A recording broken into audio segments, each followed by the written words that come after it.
This was a really collaborative process, so that you can kind of see that both the school and the city are kind of moving in the same direction and have things, or trying to align things more long-term. So kind of want to back up. When I came on, this will be my fourth year. Ooh, time flies when you're having fun. We had a mission, but we didn't necessarily live it, breathe it. It wasn't something the entire community had participated in. And so we spent over 18 months working on this and really trying to get feedback from the community. Multi-layered process, had a committee that involved Tammy Moat, former city councilor, school board, teacher reps, hourly employee reps, admin, a parent, an alumni, had a lot of different constituents on the committee, did student surveys, staff surveys, parent surveys, community surveys, had a parent forum where anyone in the community was welcome to come. So really took a lot of layers of feedback to morph into a draft that then again everybody reviewed that now has resulted in this.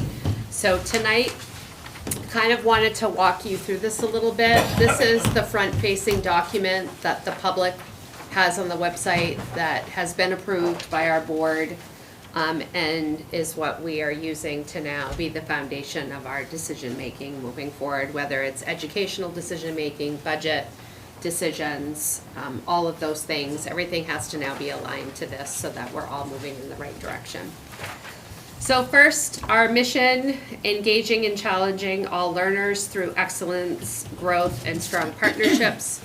Something that was very clear through feedback was that the city and our business community really wanted more collaboration and not the school being kind of on an island unto itself. That was very far-reaching, especially through the business community as well.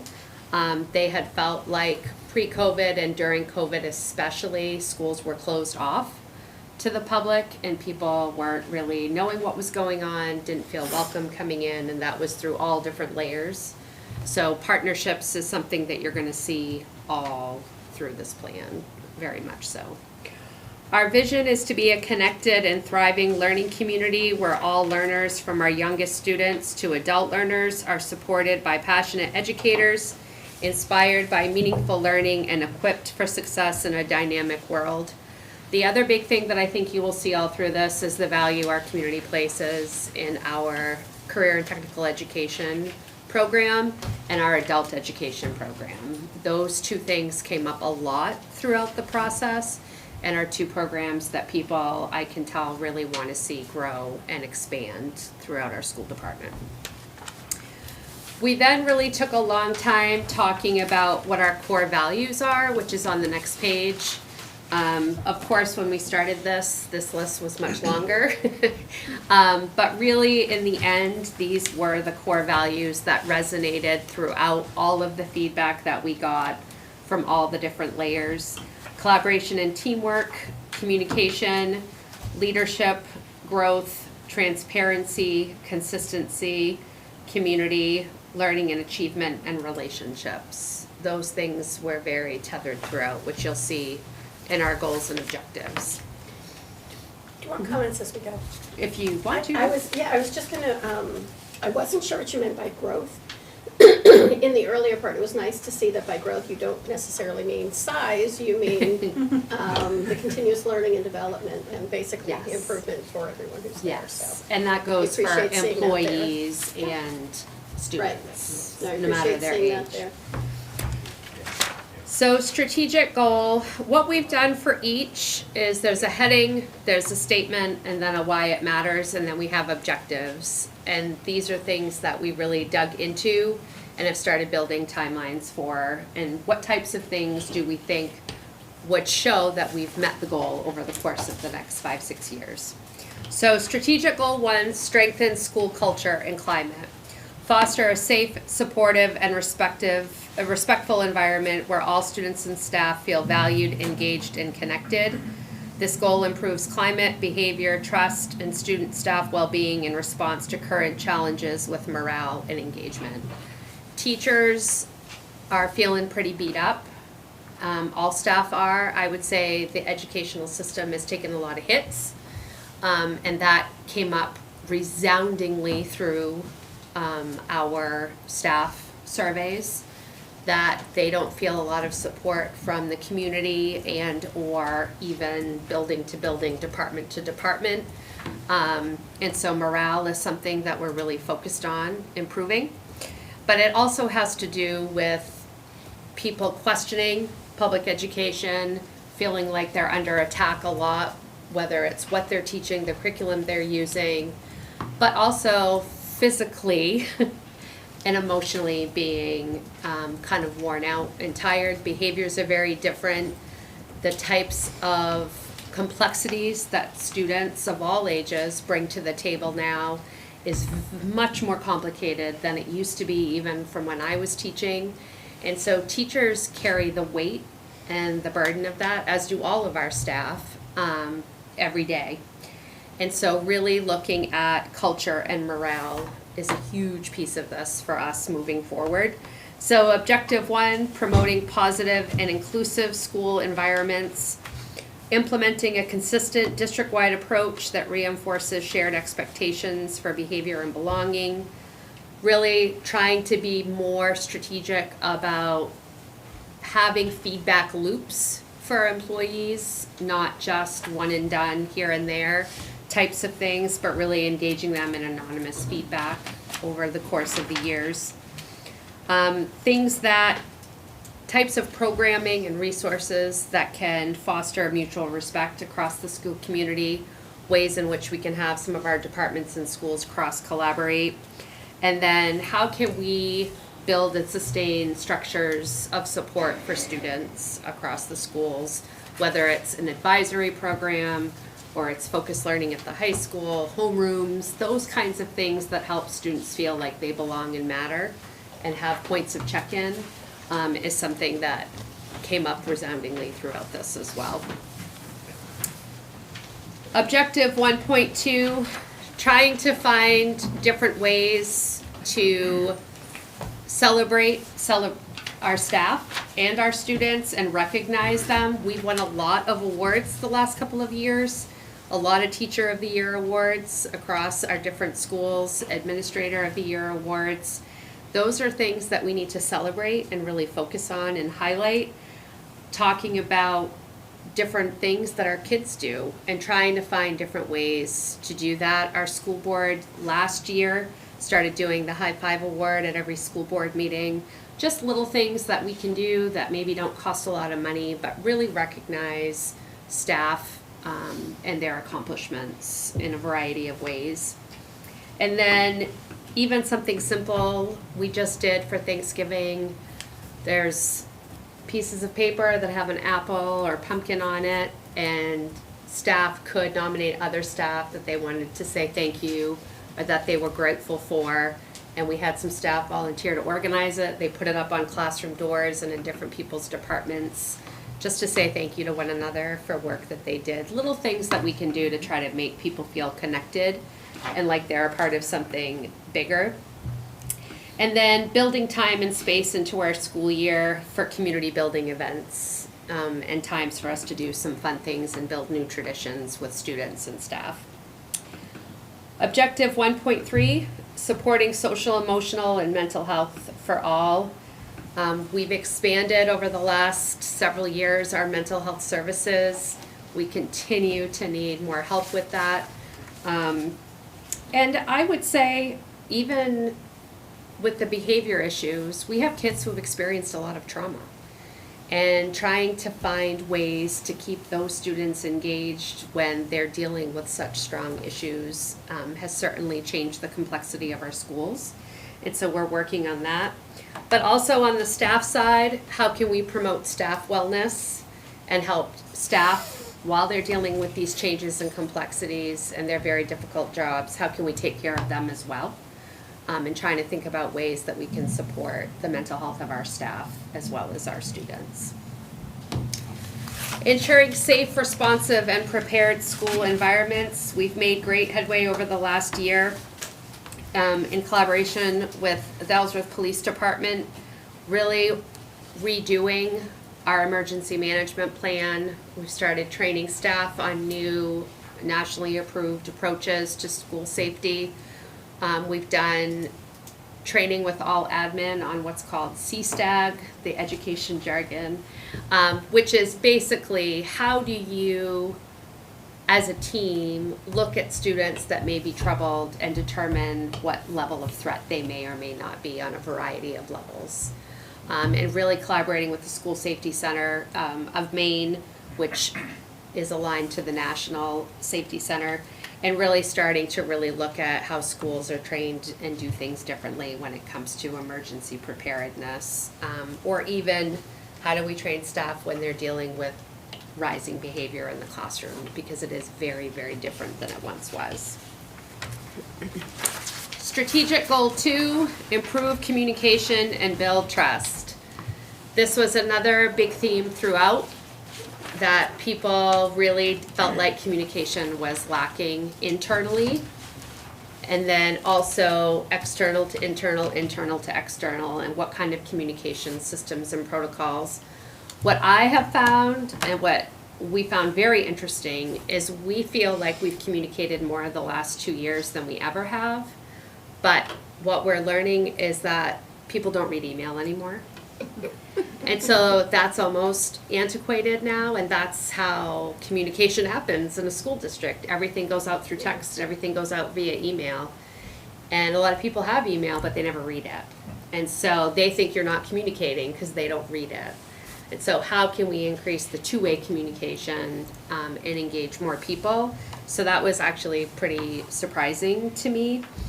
But then again, also, how can we communicate with the community when big events are going on at the school so that they know they are welcome and can attend? And what are some ways we can be more transparent about those things? So really trying to look at capturing all stakeholders. On the next page, strengthen family engagement in learning and school life. Parents felt very disengaged, especially after COVID. And so we've really tried over the last couple of years to increase the types of events we do, especially K-8 for parents. But I would even say parent-teacher conferences, participation, way, way, way down. And so how can we do things differently to engage families to feel like they can come in and have conversations with us? What are some different ways of doing things so that we can get families more invested and involved? Expanding translation, interpretation services, that has become the last 2 years. We have to have translation services at our disposal constantly now because of the growing population in our schools of multilingual learners. So that's something we're really working on so that those families feel connected to our school community. Deepening community connections and collaborative partnerships. So really trying to look twofold. How can we partner with businesses so that students can see a way to come back here, even if they go on to college? How do we get them to want to come back and contribute to our local workforce here in Ellsworth? And so trying to have kids sooner learn about some of the jobs and business opportunities in the city of Ellsworth. Right now, what we do K-8 is pretty archaic, if null and void, which is something we've talked about. We need to start doing things sooner so that they build that understanding younger and start exploring as they get into high school. This is where we saw a lot of wraparound service requests, families and children needing wraparound services. We've added Bucksport Regional Health Center to our high school. Would love to have that at EEMS, but there's no space, there's no room to do that. But really, those places are hopping all the time, because even something simple like leaving during the day to get your teeth cleaned or leaving during the day to get a physical is super complicated, and it means kids are out of school for most of the day if they can get into the doctors. So those kinds of things are all enveloped and wrapped around in that objective. Strategic goal 3, attract, develop, and retain exceptional staff. It is becoming a rat race to hire in the field of education. People don't want to be superintendents, people don't want to be principals or leaders of schools, and they don't want to be teachers anymore. When I was principal and assistant principal, we would have, for a teacher opening, anywhere from 10 to 30 candidates. I'm lucky now if we get 3 for a teaching position. For a principal, you're lucky if you get 1 or 2. It is really becoming complicated to find high-quality educators that are mission-driven, which is what I want. So really having to talk about how do we attract, develop, and then retain the really great educators that we have. How do we keep them here so they don't look other places just based on a number? How can we really embed them into the culture of the Ellsworth School Department and the Ellsworth way of doing things so that they stay? So that's what you will see all through strategic goal 2. It's not just a recruitment, but it's also building and supporting a pipeline of current workers. And then if you improve your culture, how does that help people stay here and want to work for us? I'm a strong believer, and I was glad that it came up in this, that we need to do some internal things with our current people to grow our future leaders. So that's something we're thinking about and talking about as well, to try to grow people into leadership positions for our leadership team. Strategic goal 4, advance academic excellence and curriculum alignment. We've been very transparent. We've had a lot of work to do to get us back up to what we believe are the right things for students for horizontal and vertical curriculum alignment. We had a decade of not getting textbooks, not updating things, not being aligned pre-K through 12. We have worked really hard on that the last few years. What I would say is that now that we've done a lot of that, we have a little more work to do, but now that we've done a lot of that, now people really want to see, okay, what kind of innovative programming are you going to do? How are you going to expand some of your offerings? We do not currently have computer science, which is a huge hole. We have cybersecurity at Hancock County Technical Center. We do not have formal classes at our middle school and high school. That is something that is going to come up in our budget. We also are the only K-8 school in Hancock County that does not have foreign language. And that came up in our strategic plan feedback as well. We are behind. And every year when we kind of had these discussions, those are the things that have gotten cut, to be quite frank. It's been facilities and the extras that to me are not extras. They're what fuel the future of our school system. So those are some of the things that we really have got to accomplish, in my opinion, for our students. Expanding access to rigorous and flexible learning pathways. We have done that. I'm really proud of the alternative diploma that we're doing. And we have a remote program also, an online program that gives families alternatives if they choose. So we have that. And then building community partnerships that enhance academic programming. That again is something that we're really going to look at, is what kinds of partnerships and what kinds of things should we and could we be doing to expand and have kids be connected. Objective 4.4 is all about innovation. What are some things that we could be doing that would kind of transform how we're doing education currently so that it's not as traditional as one might think it should be. Strategic goal 5, expanding student opportunities and supports. This kind of encapsulates a lot of the other goals that we've already had, but personalizing diploma pathways for EHS, HCTC, and adult education. Huge request from our community to bring back things like home economics, personal finance, industrial arts, and life skills classes that rang throughout. If you remember when the high school was built, It was built to have those classes, and then they all got cut when the Department of Ed kind of changed those standards. Now schools are starting to bring them back. And so it's great when they do that cycle. But those are some things that really came up throughout the strategic plan, is that families really want to see more offerings for life-ready type things for students as they graduate high school.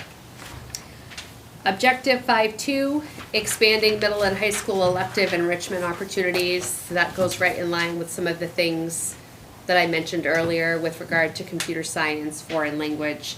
Not just having co-curricular offerings for after school, but also having those types of things embedded within the school day as course options for students. CTE and STEM exposure. Big, huge push for career and technical education to get into the middle school and have kids do those types of things earlier. So that's something that really came through in surveys across not just staff, but parents and businesses. That was a huge thing, which goes right hand in hand with prioritizing relevant and real-world learning, kids having choice, and being able to be ready for, life and workforce readiness. Strategic goal 6, I'm already over my time. Optimizing resources, facilities, and technology. We've talked about this a lot for a long time. Budgets were flat because we did nothing to our infrastructure. And so we've been desperately trying to play catch up on things. And so ensuring safe, modern, and sustainable facilities long term, having clear plans, with outcomes and dates of how we could accomplish those things, improving operational systems for efficiency and responsiveness, trying to really look at practices and procedures to kind of streamline things, and then building capacity and collaboration across support departments. So really trying to up our food service department, our transportation department, and make sure that all of the other really important components of a healthy school department are taken care of and accounted for through this. And then finally, enhancing teaching and learning through equitable use of innovative technology. When our schools were built, we had great technology, but it's all getting really old. We talked about that a lot in our last budget development process, that we have some work to do to get our technology upped a little bit, if you should say it that way. And so ongoing PD, how are we gonna get kids ready for what the workforce and college asks of them to be ready for, that we're not currently doing, but at the same time, how do we provide students with literacy, media literacy, and online safety so that they know what is safe, what's appropriate, and what's not. And so that's embedded in this, as well as computer science and engineering technologies. I tried to go fast, Charlie.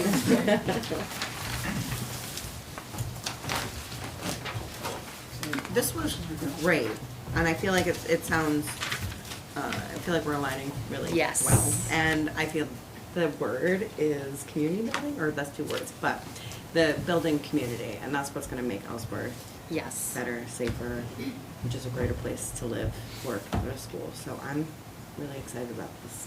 Thank you all who put the time into this. It's amazing. Yes, they all did, for sure. Questions from council? Or is in good listening mode? Like shock and awe, probably, for everybody. I have so many ideas with trees anyway, so immediately wheels turning, so this is really cool. I'm just, we're gonna kind of switch to, with the new councilors, we had the whole comp plan, the business attraction plan. I'm sure you've all memorized all of those now. All the plans. Whoa, I went to Ellsworth High School. It's all right So you here. should know it all, right? It's all right here, yeah. No, it looks like your presentation, very good goals. A lot of them are gonna require, it's not gonna cost that much to do. Oh, You know what I mean? some will, some won't. Some yes. will, some won't. Yep. Okay? Yeah, there's always gonna be a group of people that aren't gonna be into the technology, the STEM stuff, okay? You're gonna have people that are gonna be hands-on, the mechanics, the welders, the pipe fitters, plumbers, electricians, and the truck drivers, the equipment workers. And a lot of young people have the idea that, oh, being an equipment operator is easy, all I do is pull levers. Right. Oh, no. No. When somebody like me walks up, how many tenths in an inch?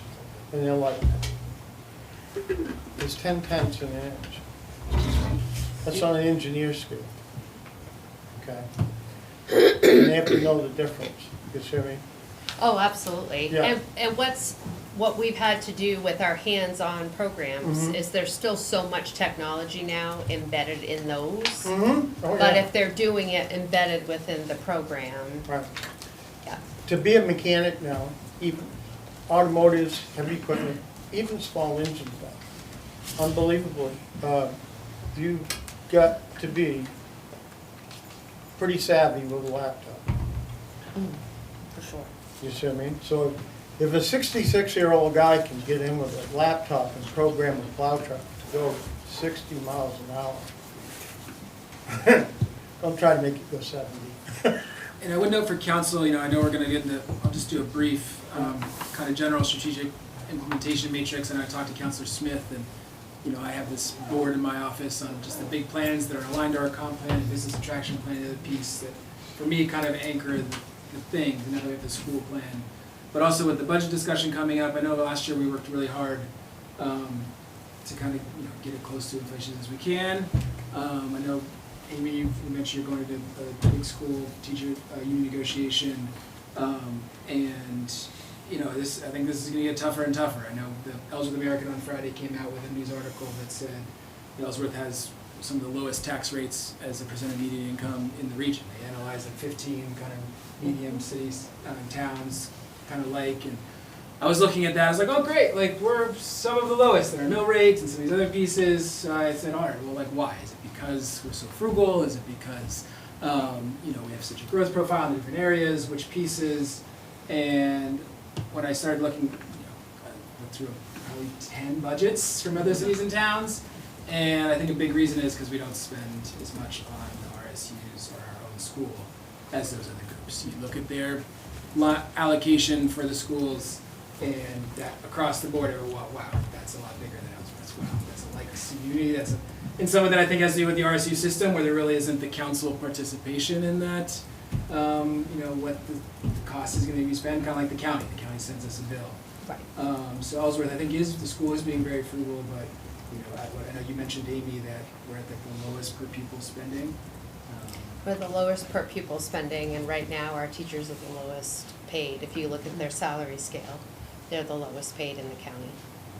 And if I could just interject, I teach education majors every day, and they are very open about the fact that they know that means teachers don't make a lot of money and that they can travel 250 miles or 350 miles to Connecticut or Massachusetts and make 30-40% of what they can make here.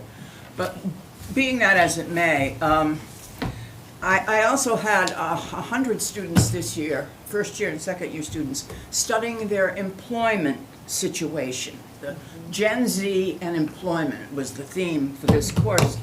They were very shocked at what they found. But I had some very good presentations that surprised me a lot. And one of the things that they looked at is why didn't we start learning soft skills in elementary school?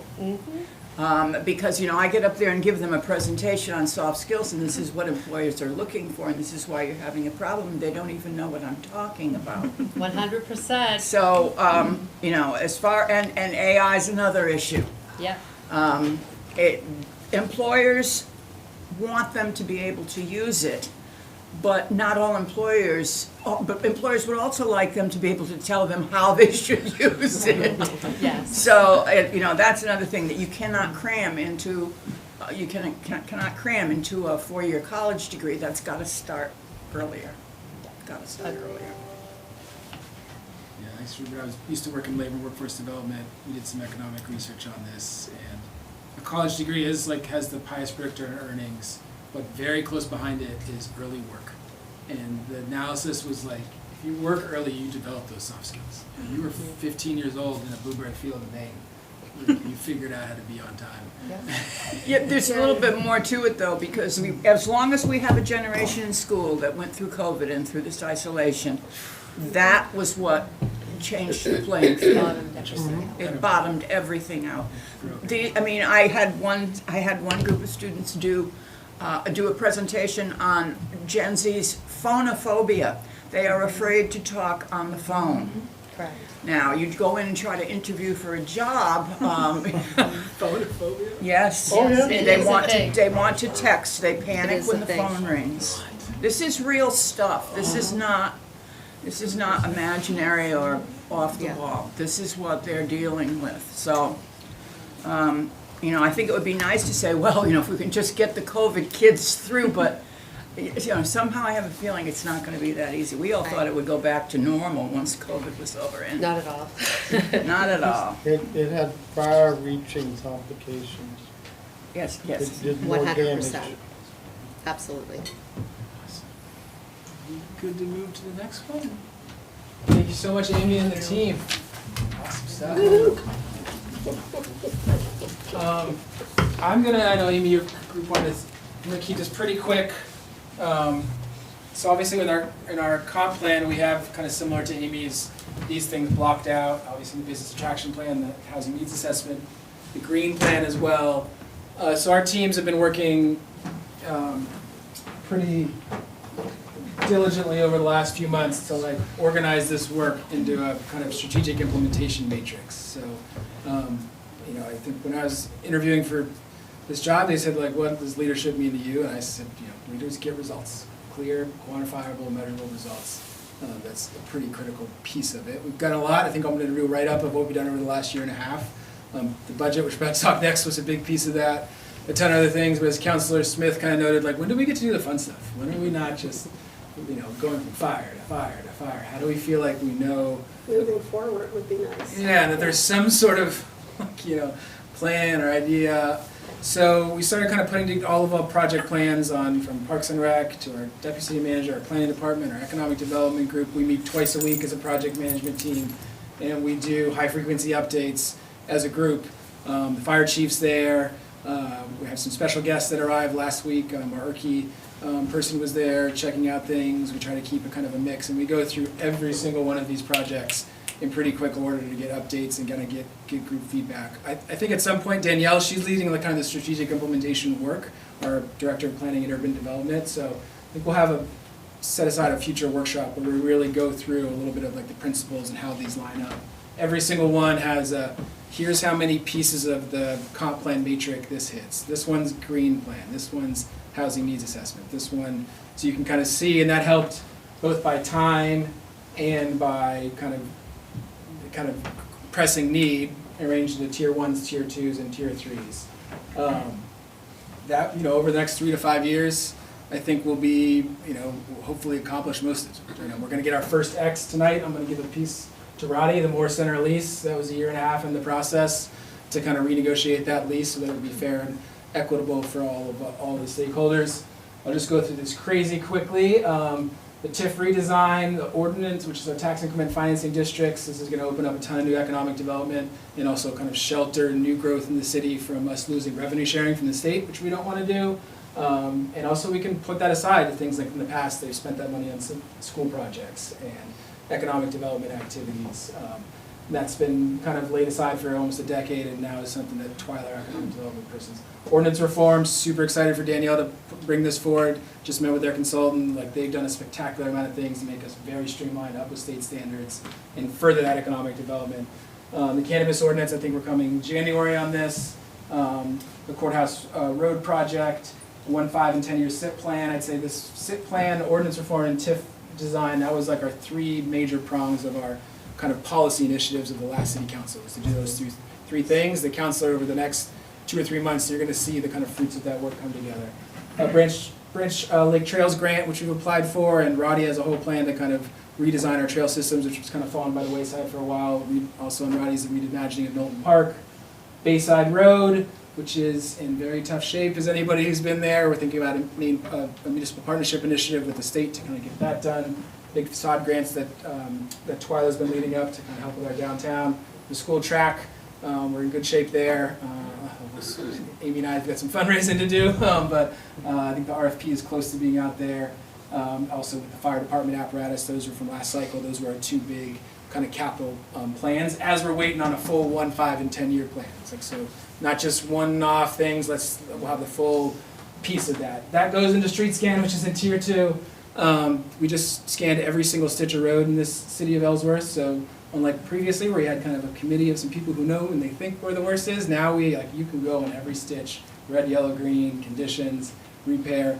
This is a $50 million to get fully baked, everything's perfect. So we have an analysis of the actual its cost. Now we can take these pieces a little bit and not just take it one at a time, but how does that measure to all of our capital needs and assets?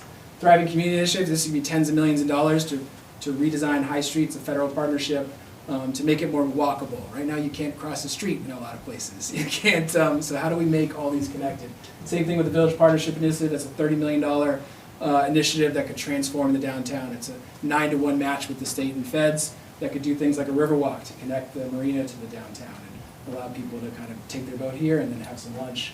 Put, new light posts, new sidewalks, the Bridge Hill connection, more intermodal activity.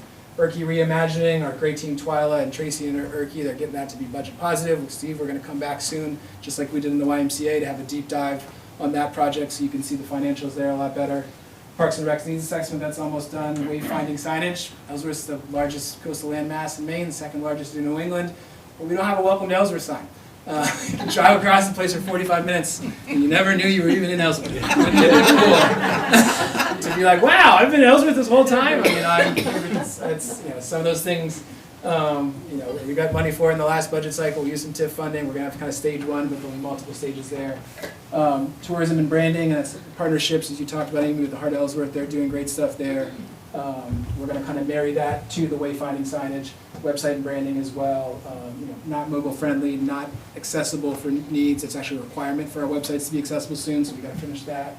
Oak Street, thank you to the public works teams. They did an insane amount of work to kind of put the most intense patch job imaginable with clay pipes and what used to be a flooded area. Now hopefully that'll make it to the winter a few more, but the state and us, we're doing a much bigger project for a permanent solution there. Digital modernization, we'll talk more about that next week, so I won't belabor that. The big library renovations, a couple $1 million, very well needed. Huge community asset, doing an insane amount of work. Downtown restrooms, mentioned in our comp plan, mentioned a few other areas. And I won't get into tier 3. There's a ton of things in there. Some stuff is enormous, like the water treatment plant, which is a $20 million plus treatment. The only reason that's tier 3 is because we've talked about it a zillion times. It is a little bit more far out. We have a lot of consultants on this. We've already secured the $20 million plus in funding and grant pieces. But as we knock these ones out, we're going to be bringing stuff from the other lists forward. So I know Nancy, I'm going to start trying to bring this and talk about this. Nancy mentioned she only knew 3 or 4 of these pieces. It just helps us understand where to focus our energy to support the staff if we have this visual reminder of the things that are top tier for all of you while you're working. Yeah, and I have a calendar on my desk that says, plan the things, do the things. And, Then tell people about the things. then tell people about the things, I think, is the other piece. And Yeah. what's missing here is, we have owners for staff, but do buy. I want to start putting some actual dates and deadlines. It might be missed a little bit, but let's do that. And then council, what are the council champions? Are there things, you don't have to be on every single one, but are there things, would you like to be involved in, the website branding or the wayfinding? Or I know Tabitha, the Branch Lake Trails grant stuff. There's a bunch of those things there that I think, how can we get a little more aligned with the beginning piece so it's not just staff coming forward with these. So, we'll keep coming back with this, keep altering it to kind of meet current needs, and super excited about it. So. I'm glad it's now easily portable. Easily portable. Just put it in your back pocket and away you go.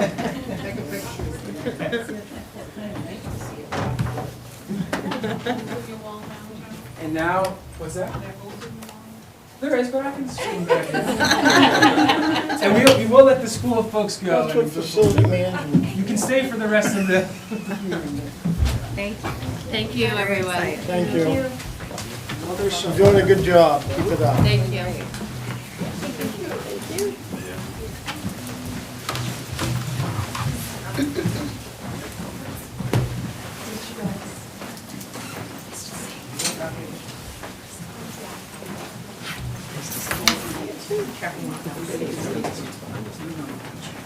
No, you ain't leaving. Hey. Thank you. Thank you. I know, now there's room. It's gonna get cold. I got an idea, make it a little easier. I was in a Zoom call today, this across the country, a woman from Vermont, which I was. Every year in the I guess she had power because the lights were on. Screw up the stew. Yeah, exactly. They were cold. So it's consolidated. Roll of flannel. I guess that's what it is. Nate, it's your show. It might make it a way bit easier.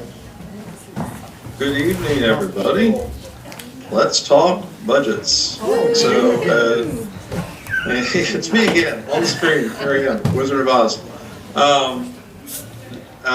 Some of you are aware, obviously Charlie, Ashley, and some counselors, that we've come a long way in the last couple of years when it comes to the budget process. The reason why we're here tonight is to kind of just explain how the budget process works from start to finish. I'll kind of share my screen and show you a calendar and some things when it comes to the budget, but also just to get your input.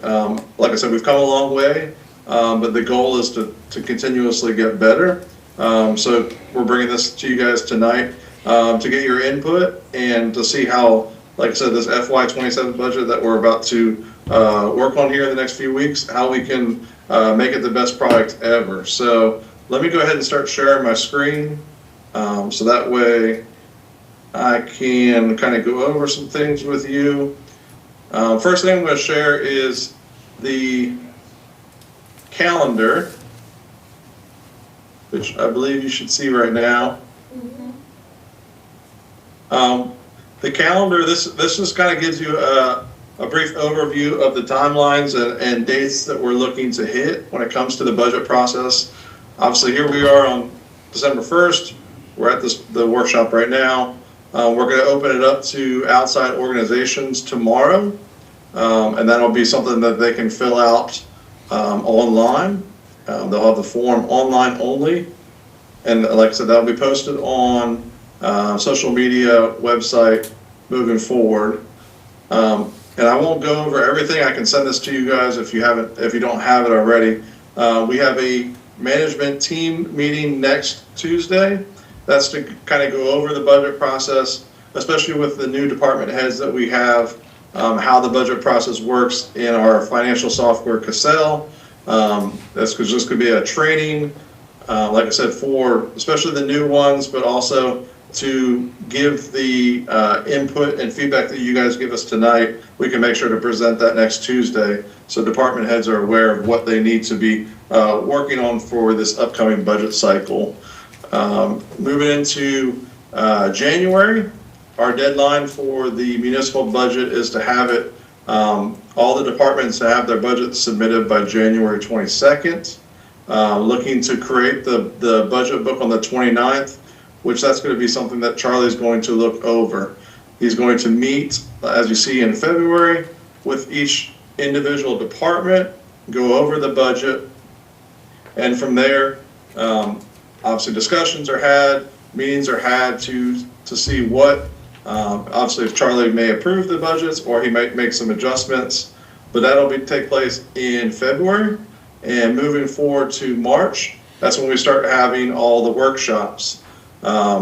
As you can see, the budget workshops, these are all tentative dates, but something we're looking to streamline, and that's why we're here tonight, like I said, to kind of get your input on how we can make each budget workshop full of information, but make sure that they're not, 3-4 hours long. The goal is to get in, discuss what needs to be discussed, obviously any pressing things that need to be addressed, but also to go over budget and make sure, like I said, that we are hitting the areas that we really need to discuss. Moving into April, this is when we're looking to have the city council meeting to have the school budget approval. And then moving forward to May, looking for the municipal side of the budget to be approved. So this just gives you an overview. Like I said, I will email this to you guys if you don't have it already, but just so you're aware, you can keep this, like I said, as a calendar. These are all tentative dates, but something that I want you to be aware of. I'm going to move on to what the budget looks like, just so you're aware. I'm going to show you, this is our software Cassell. Now this is my side, so I see all the budgets. As you see, all the departments listed here. Now, obviously, when it comes to like the communications budget, I know Amy's on tonight. It's nice to see you, Amy. But as you can see that her budget's already in process. Some haven't started yet, which is fine because we just opened them up. But what each department is going to see is they're going to be able to go in here. I'll just go ahead and open up the finance one. This is what the department heads will see this. It'll show the actual numbers from 2024, 2025, the current, and then the current year budget. And this is where the department heads will enter their budget. They can make notes if they'd like, but this is where they go to input all their numbers.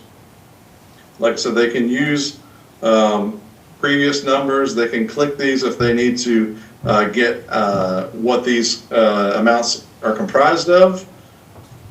Here's where they input all their numbers, and this is the finance department, so it's very long, but they can save it here, and then once they're ready to submit, they're going to propose this budget.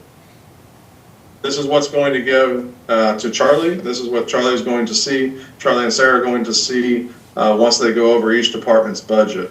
I will show you, I know Ashley has the budget book in front of her, the actual physical copy, which you will get, but I will show you what it looked like last year. I'm actually going to use Amy's budget again. Sorry, Amy, I didn't mean to do this on purpose.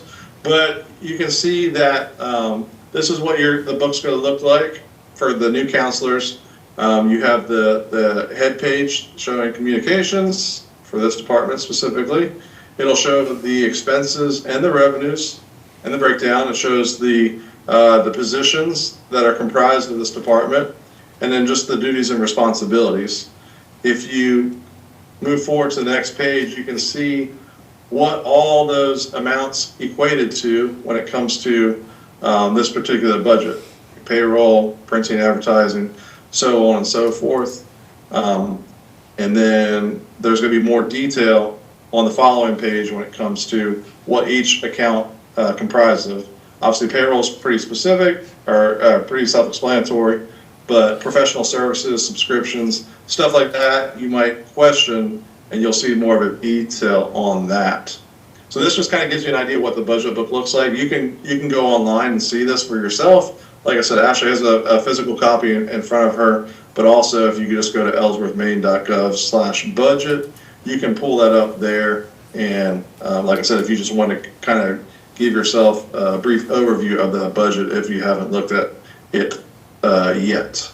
So that kind of shows you that one of the things that we have for this upcoming cycle that we're looking at doing is a new request. Anyone who has any new requests for the upcoming year, I'm going to go ahead and try to log in here and see if I can get this to open up.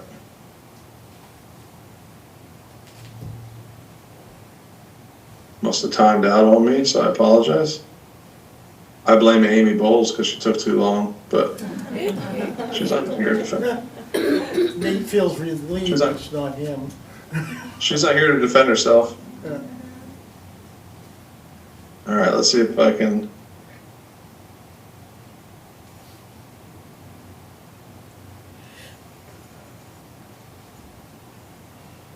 Oh, preview not available. Please try again. All right.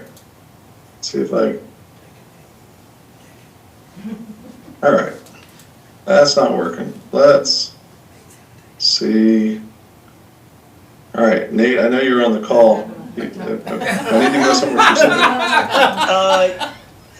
So if you want to do an incognito window, and then just paste that link I sent you earlier, that should make it so it doesn't look like you're signed in. I think that's why you're running into problems right now. And while you're doing that, Nate, I'll maybe just voice over some things. One is, it's the other Nate. This is called what we call reunited. Two Nates. We also have a song we sing at times. And as our IT deputy director doing this piece, like when I first arrived, like to watch Nate Burkhart do his magic fingers on the IT processes and Excel formulas behind things, like you would not believe in this budget book how many formulas kind of driven. That was one of the big surprises to me when I first arrived, and Steve and Nancy, I guess, was kind of part of this too, I watched on the video of the finance committee meetings when they were doing the budget, and it was just kind of random papers from every department head would just come in with papers, and the counselors would put it into their own, and that was, and then I all that stuff on like prior year numbers, none of that stuff existed. Like there was no such thing as like a prior year actual. There was some Excel sheets that kind of tried to track this, but you couldn't, and unless you're doing zero-based budgeting, like you need a prior year actual, multiples. So now we have 1.5 years of prior year actuals. Yeah. I mean, I hate to say it, but that was, and one of the big pieces of Nate and Ashley and even Mike Harris, who was the wastewater superintendent at the time, and a huge group of people. They did the hard work of putting this into the software systems, building the budgets here, and hopefully it'll be a lot easier now, and we're kind of starting to reap the dividends of that work. You still working, Nate, or you need some more fill time? Yep. Well, if you want, Nate, more, I can pull it up on my screen. That's what I was about to ask. I might have the man, the myth, the legend, IT Nate pulled up. Oh, look at him, man, he's trying to be humble. That's tough to follow right there. All right. This is why Nate's on the call, by the way. Here we go. Thanks for fixing my phone. Oh, you're welcome. You're welcome. All right. So essentially people will click on a link to get this page here. So it's just going to ask them, hey, what's your name? So I'm going to put in my name, and then you can type in your email if you like. Don't have to. And hit next. So each department head would go in and fill out this request form for every single large request, if you will. So I know we had been talking about it in our budget meetings internally about kind of doing like discretionary spending type items. I don't know, Charlie, if you want to keep it that way or not, or how you'd like to use this form, but that's what we were talking about. Yeah, so this is kind of born out of the process edit. So now that we get the budgets online, we kind of realized some things that we didn't like, or at least seen from the council. One of which is, these are long presentations. We go through each piece during the budget process, all the line items, but the new kind of gets lost. So you're in like 5 or 6 by departments, like what was finance asking for, what was so we're kind of going to split this year into like, if you have a new request, and I've asked that there not be a lot of these because the school, I think, they're going to have some big numbers, and we're going to try to have a lean year. But if you have a new one, let's put it all at the beginning, so we can kind of get like, hey, here's the new that's being asked for the council, right. And then we can get some initial feedback. Yes, let's move forward on this policy. No, on this, and then we'll go into operational budgets for each of the departments. And if there was like hey, we'd like to, that department can talk about that, but their operational budget can be a little more streamlined, trying to stick towards inflation for those pieces. And then as things get flagged during the budget process, so we'll do a big thing on the new at the beginning, kind of get some initial feedback, have each of the departments go through for their operational budgets. Kind of the other process change I'd love to see from the council, if we could, is we kind of went through the gamut last year. There was folks, I'd say Nancy was like the beau ideal, I'd say, on this.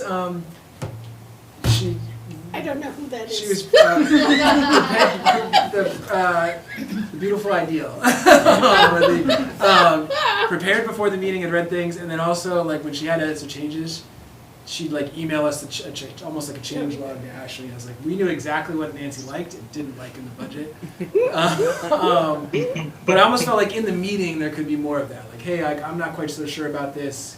Ashley keeps a change log of each piece of those. So it felt like we had good on Nancy, like the changes or the questions she wanted. Other folks, we were trying to read the tea leaves in the meeting, Pat like that, wasn't he? And then at the end, Pat would be like, I thought we were going to discuss this one again, and so can we have a little bit more of a like, hey, I'm not so sure about that. I know, Pat, you've already mentioned a few of those places, so I don't think we'll have a problem with getting that from you. But those are the two big process edits for this budget cycle is bring the new stuff at the front so it's not buried in each department when it's 9:30 at night and you're at the fire department's budget or it's at the city manager's budget and you're like, what's that? And then during the operational type budgets, you know, if you have something, if you could please say something so Ashley can keep along with it. And yeah, I'd also say from a general perspective too, Roddy's gonna have a big one. He's consolidating for Parks and Rec like a ton of budgets together. And last year we had to do this with Public Works where there were so many different budget processes and, you know, pieces in place that work Amanda and Mike did to consolidate. That was just so, I mean, we had 1 or 2 meetings with every department head for our budget cycle in general, and we had like 15 with Mike and Amanda, so. And Nate and Ashley also this year are doing like pre-planning and other Nate for trainings and one of the nice things about these system is, like you saw up there with Amy and Sarah from the library, like I couldn't even brought that up, and I could say Sarah's probably in progress. I get a text message when people complete their budgets, and Sarah goes, we'll see if Amy can, yours is smaller though than Amy's, so. But that's it.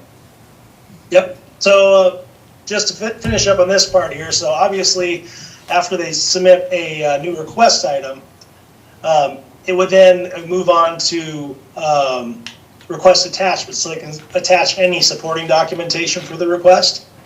So once they have their supporting documentation, like reports or statistics or things like that, they can go through, finish a request, and it'll automatically send it to the finance department, and it will catalog it in our document management system. So it saves us on filing time. We know where everything's at, and it's instantaneous as soon as the department head completes it. So it's going to really help our workflow and save time on a lot of these processes. All right, my turn to share the screen. My turn, I want to talk. There we go. So the goal then with these forms is to kind of give you like a new request summary, and IT Nate put this together, but it might not necessarily look exactly like this, but the goal is to have this kind of like summarized page showing all the different, now these are all just fillers, so they're not actually on the budget, but just to kind of show you like what we're envisioning when it comes to like you guys being able to see all these changes that come up. And like Charlie said, hopefully there's not a lot because the school's probably going to take a fair share. But the goal is to show all these on a summary page, and that way you guys can go through and it makes it a little easier for you to look at these discretionary items and kind of go through and say, okay, this thing is a must-have, or this needs to be reevaluated. So that's the goal with those new request forms, is to kind of get them all, like I said, summarized on that one page, so that way you guys have a clear view. You don't have to kind of go through each budget and be like, I know planning asked for this, or I know Public Works asked for this. You guys can kind of just see it all snapshot on one section of the budget book, and hopefully make it a little bit easier for you guys moving forward. So that's kind of just the semi-quick overview of kind of the budget process. Really, I know it's already 7:01, but the goal is to like get any kind of feedback that you guys have. I know we have new counselors, but just any general things that you guys would like to see. Maybe if you were on the council last year and there's something that you want to see improved, or if you guys think we're taking a step in the right direction. Basically, any kind of feedback that you have would be greatly appreciated. This is fabulous. Yeah, agreed. The right direction. I think we're heading in the right direction. I do have a question about the outside organizations also include commissions, correct? Those Yes. dates? Okay, thank you. That's correct. Hmm?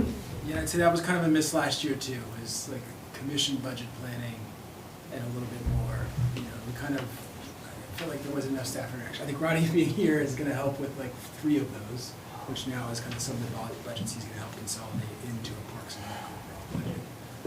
And cemeteries are part of that too. And then I'd say just in kind of general too, in terms of, you know, it's not just the school expected with the union negotiations, that'll probably be a big number. but I think kind of a lean year for us as well because, we did over 2 million roads last year. So we bonded for those, but we bonded for about the life cycle of the road, a 7-year bond, not a 20, 30 years, so it's gonna be like almost 40,000 in debt service that's new next cycle. Plus the union negotiations for the police from last year, the additional 4 public safety officers. You take roads, you take those police union negotiations and the 4 additional public safety staff, you're looking at like $1 million in additional municipal spending, and we haven't, added a thing yet, so. So that's really looking towards our teams is like, we've gotta use what Sharpen we the have. pencil. What's that? Sharpen the pencil. Sharpen the pencil, use what we have, there's the TIF funding, which is kind of, that's, and I think going forward, Twyla redesigning the TIFs for future pieces, but, that's where we're at. Sharpen the pencil piece is also like on the smaller portions of municipal government, you don't get as much of a bang for your buck. It's, I think there's an interesting, aspect to this, how do you get there, but we'll go through every single line by line by line, with the council and get to a budget everybody can be proud of. Great. You all good? Great, thanks, Nate. Thank you. Appreciate it. And on to expensive deferred maintenance, we'll go to Roddy, our Parks and Rec Director, for discussion of the windows. I think I have enough for everybody. So, in 2019, if you guys want to pass this down. 2019, a building envelope study was done at City Hall.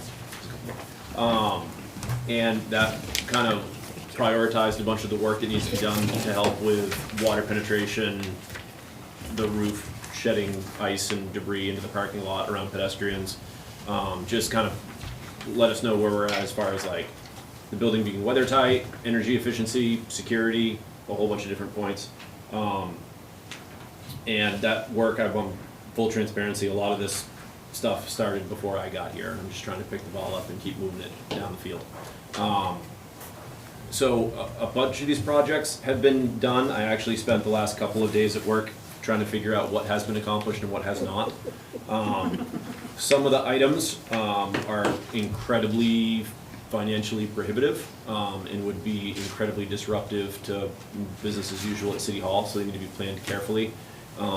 Sarah is leading the charge on some large capital improvement project planning, implementation, scheduling. Some of these larger projects we're going to push off into that project to try to figure out the timing of this and where the funding is going to come from. But some of the low-hanging fruit, in my opinion, were a lot of the windows. And obviously City Hall is a historic building, so one of the main considerations is staying true to the historic nature of the building and ensuring that everything meets the requirements for certificates of appropriateness. One of the projects that was underway this summer was reflashing the cupola to make that weather tight. I don't know if anybody's been up to the cupola, but it's an intricate network of tarps and trash barrels to catch all the water that came through. The repair of the copper flashing was successful, but there are 2 of the 24-inch round windows that leak whenever it rains. So to finish the cupola project, we need to replace those windows. There are 4 of them in total. There are 2 more on the south side that the wood frame of them is completely deteriorated, and I kind of feel like we need to move forward and get those replaced ASAP. Another one is the south entry door. There's a 3/8-inch gap between the 2 door panels when it's closed. It's not energy efficient. I'm fairly certain with a limited amount of force, somebody could just yard it open when it's locked. There's a lot of room for improvement. So basically, this was on my list of things that we wanted to accomplish and move forward with, and then Twyla from Economic Development alerted me that there was a historic community buildings grant that we just missed the deadline on. That would have, it was a 25% match with $250,000 that we could get to do this work. But the timeline didn't work out, because to apply for it, we have to have estimates and designs and engineering and all of that. So what I'm looking for is your approval to submit an RFP that would not only address the near-term stuff that needs to get done now, but set us up for the next funding cycle. It didn't make sense to do an RFP for something down and dirty and quick and then do it again in a couple of months and then do it again next year. What I'm looking for is for somebody to come in and look at a multi-phased project to replace essentially the wood trim around the windows. A lot of the windows have been replaced with vinyl replacements, but where the brick and the wood interface has not been addressed. And there's varying levels of deterioration around the building depending on what window you're looking at, what style of window, what face of the building it's on. So that's pretty much where I'm at. I drafted this memo up today. It's in front of you. I'm just, kicking the tires on where you guys are at with being able to push this forward at the next city council meeting. If you do an RFP right now, will it be sufficient for We would have this to. next grant cycle? You have to do it again. We would have to, so the stipulation for the grant cycle is all of the estimates and designs have to be minimum of 2 years old, or Okay. maximum 2 years old. Okay. So where the building envelope study was done in 2019, I started looking at some of the requests that went out, and the newest one I could find was 2022. So we were not in the timeline. So while the prices might not be accurate, the design and the estimates and the names of the contractors that we could go back out to find the work, that would all meet the needs of the application. Great. Because there's already the infrastructure, would you get the request back quicker than the first time? I think if, my intent is to find a contractor that would look at the whole project and give us a schedule of how they address the multiple phases of it. I laid it out here in like 4 different phases. I'm not saying that's the way it's gonna end up, but that was just my quick thought. I think being able to bring in, sending out an RFP, having somebody estimate all phases of the project, I think would set us up for success with somebody that could be here at lasting, see the, take ownership of the project and see it through to fruition. I'm a big fan of phases.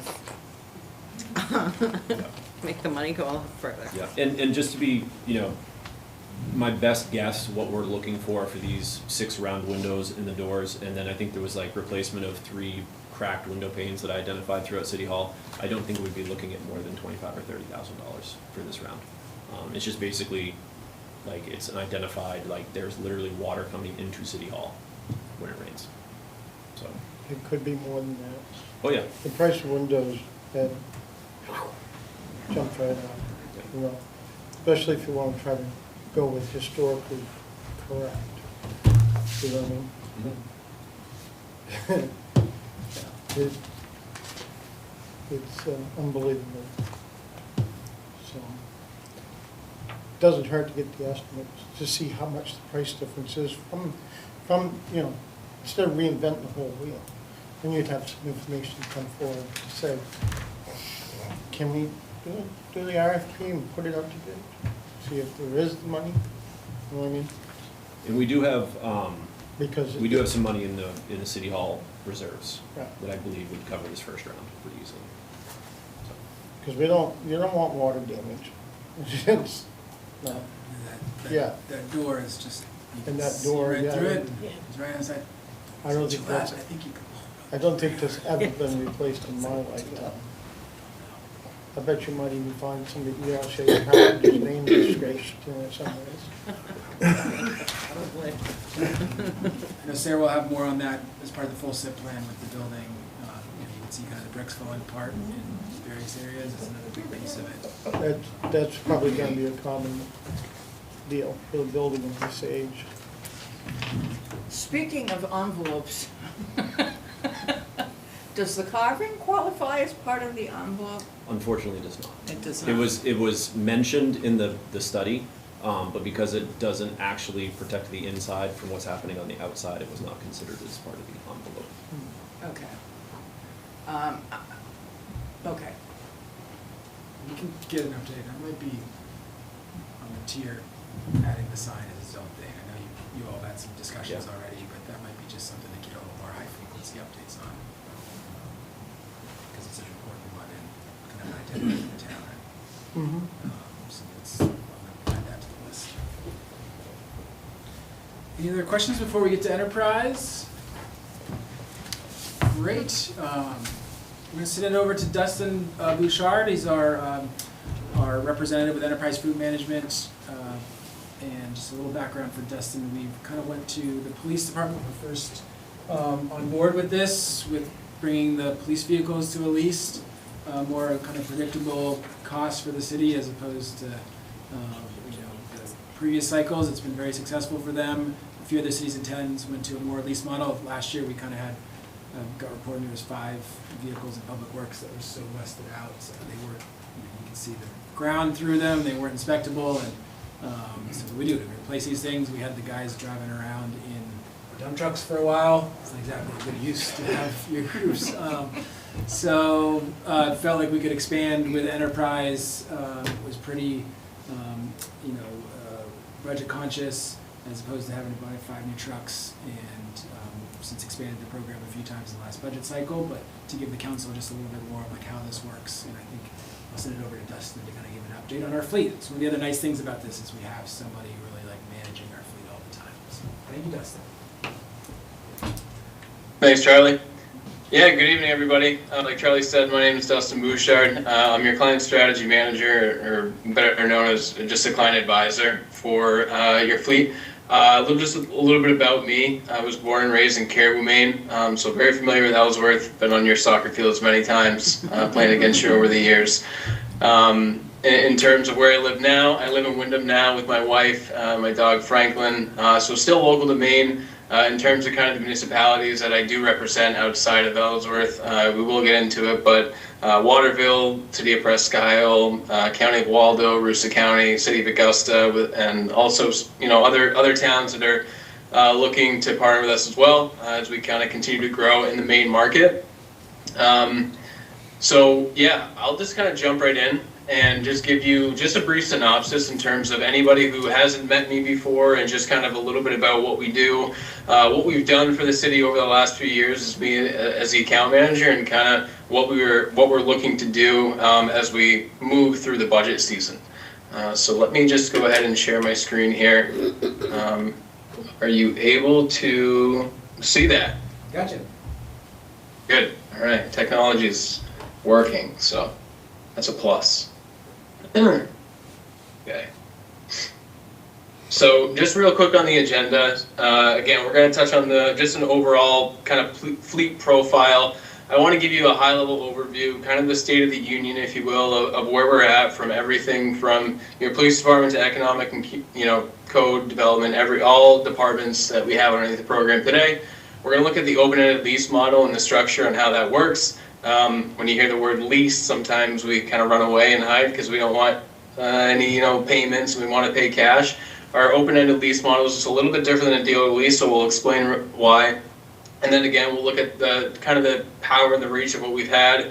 We'll look at all the towns and cities we partnered with, not just in Maine, but kind of throughout New England and what we have here in Maine. And then overall, we'll just look at the budget timeline, so where we are in your budget season as you were approaching kind of your fiscal year end here in June, and then start restarting in July. Part of my job as your strategy manager is to forecast this effectively, and a lot of that planning starts now. So is there any questions anybody has before we jump in that they'd like to add to the agenda? All right. So why did we partner with Enterprise in the first place? This really comes down to three really components that I like to move this in, and it's the financial, it's the operational, and it's administrative. Vehicles take a lot of time and hassle, administratively and financially, and a lot of the times if you're buying off the dealer lots, you're not always going to get the best prices and what we're looking for. And ultimately, you also have day jobs. You want to be doing what you do best and kind of let us handle what we do best. So I went together and I pulled some data since we partnered back in 2023. And since we partnered back in 2023, kind of our goals were clear, right? It was, we got an older fleet and we wanted to try and replace this. And it really started with the police department and Sean in terms of we need to replace our vehicles. We need them to be reliable. So in these 3 years, we've been able to grow your fleet from 26 to 47. We've been able to secure over 144,000 in proactive factory order savings. So what I mean by proactive factory order savings is we get our vehicles directly from the manufacturer is the best way we'd like to acquire them, and we get them at invoice. There's also what's called, incentives or rebates, and we're able to capitalize on those rebates and those incentives. For example, last year with Charlie, we got, 2 electric vehicles with rebates of over $20,000 on each of them. So really good vehicles for really low prices, giving you low monthly payments, but ultimately a better fleet. We were able to reduce your average hold period from almost 11 years when you asked to partner with us to today. We're down to about 6.6 years, and our goal is 5 years. So we're doing a really good job in terms of where we're kind of headed, and taking those recommendations, and you really kind of benefit from it. We've increased those annual acquisitions almost double in those 3 years, and then your total fleet value. So if you were to add up all those dollars on current market values for everything that your fleet was worth that we had, when you partnered with us, it was just over $600,000. Today, when we looked at it with those 47 vehicles, it's over $1 million in your fleet. So brand reliability, image, retention, all those things kind of factor in those soft costs, but ultimately that's really why we partnered, and here's just a few stats kind of, showing what's gone on over the last 3 years. Questions there? Save money's good, right? When we look at the effective vehicle life cycle, I like to paint the picture, and I like to just try and keep it as simple as possible.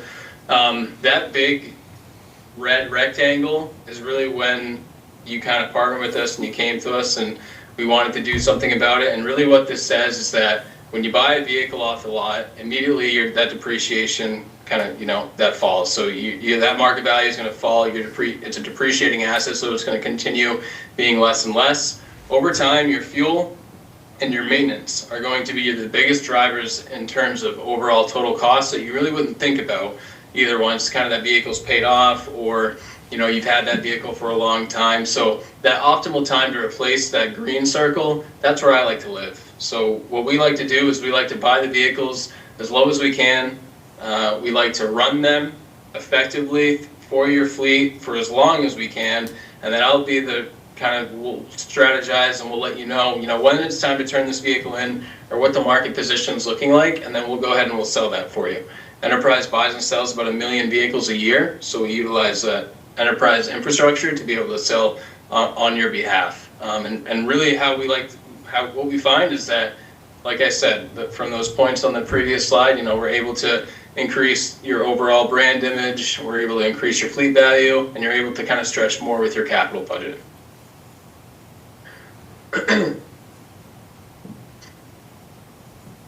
So here's a look at your profile today. There's a lot of stuff on here, so we'll move just left to right, but really what I want to focus on is your total fleet value. So for moving from left to right, you have 47 vehicles in fleet. This does cover every one of your kind of departments we'll walk through on the next couple of slides here. Your total fleet value of over $1 million that we touched on. Your fleet equity. Now this is red and it's negative, but this is all of the leases that you have with Enterprise today. So this is the total amount of equity that's owed today from the leases on the lease program. In 12 months, that will turn that into a positive number. So you'll be a positive 34,000. Will be probably year 4, most of these leases out of 5 in the beginning round. So by next year, you're going to be in a positive equity position, which means that the vehicles are going to be worth more than what you owe on those leases. So really great news there, to have kind of a fleet that's all in green, and you're able to kind of capitalize and do things where if you need to expand, if you need to grow, if you need to sell off some things, you're able to do that. So breaking down your model year by year, as you can see, running 2025 all the way down to 2015, we've done a great job over the last 3 years and kind of just looking at our oldest and worst offenders in the fleet and getting those out of there, and then moving towards getting those new vehicles and replaced. So right now we only have 2 vehicles that are 10 years and older, which would really be kind of the red flags for me and would I be looking to replace this year. But ultimately in the light duty space, we'd like to look at anywhere from 5 years, 75 to 100,000 miles, and any medium duty diesel vehicles, heavier duty, lots of equipment like those aftermarket police cars, those dump trucks. We like to look at 7 years, 150,000. So that's really my criteria for what I look at replacement. And again, your average holding period now down to 6.6 years, and your average annual acquisitions. So if you divide the number of your total fleet size divided by your hold period, you get your annual acquisitions. So we've been able to double that in the last few years. And then your odometer distribution is right on the bottom. So everything in green and blue is really where I like to stay in, where I like to live in. Everything in the yellow and the red would be kind of cause for replacement or looking towards replacement. So overall, guys, a very healthy fleet. There's been a lot of good changes. I know I came, like Charlie said, came here last year and proposed 11 vehicles, and it was a big ask, but there was a lot of all those older vehicles that we needed to get replaced, and we were able to do it. And you're going to start reaping those benefits of replacing that and keeping a healthier fleet, especially as kind of the uncertainty trends start to move up in the vehicle landscape. But overall, doing a great job to taking the recommendations, and you're kind of seeing it here. So here are your vehicles that are leased by department. So when we look at everything from the City of Ellsworth, code enforcement, facilities, your fire department, your highway, your police department, your public works, your wastewater, and your Ellsworth water, we have a grand total of 27 leased vehicles. That City of Ellsworth is actually a new vehicle. It's going to go into the police department. We just haven't coded that properly yet. Your average year on these leased vehicles is 2024. Our average 12-month equity position is in 12 months is going to be $1,200. Right now it is negative about $700 or so, but in 12 months it's going to be a positive $1,200 in equity and our market value. So the difference between our market value and equity position with the lease vehicle is your book value. So what you owe minus what the vehicle is going to sell for gives us an equity position of positive or negative. So your average current market value on this is $31,000, and your 12-month market value, so looking at the kind of 12 months down the road, is $28,000. And these are all your leased vehicles. Anything else would be Ellsworth owned. So we have 19 in this category with an average year of 2020. And then we don't have any leases or liens on these ones because Ellsworth owns these. So we just look at market value. Something I like to look at is what would happen if you kick the can down the road, right? We don't want to replace this year. We just don't have the money for it. One of the things that I look at is look at your market position. So by not doing something, what does it look like on the larger scale? Current market value today with your vehicles is $16,000, and then current market value in 12 months is, let's call it $14,000. So round numbers, you're losing about $2,000, a vehicle on average by waiting to replace. Does that all kind of make sense?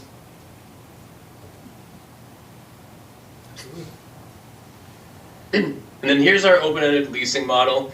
So again, when we're talking about leases and how the structure really works, it doesn't work like a traditional finance or a dealer lease. So for example, we're just going to take this model here and we're going to just kind of break it down.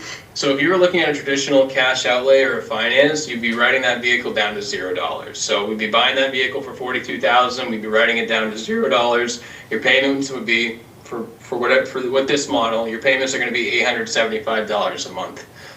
Simple enough, makes total sense. We're writing it right down to $0. Now this is what Enterprise does, and this is why it's a little different.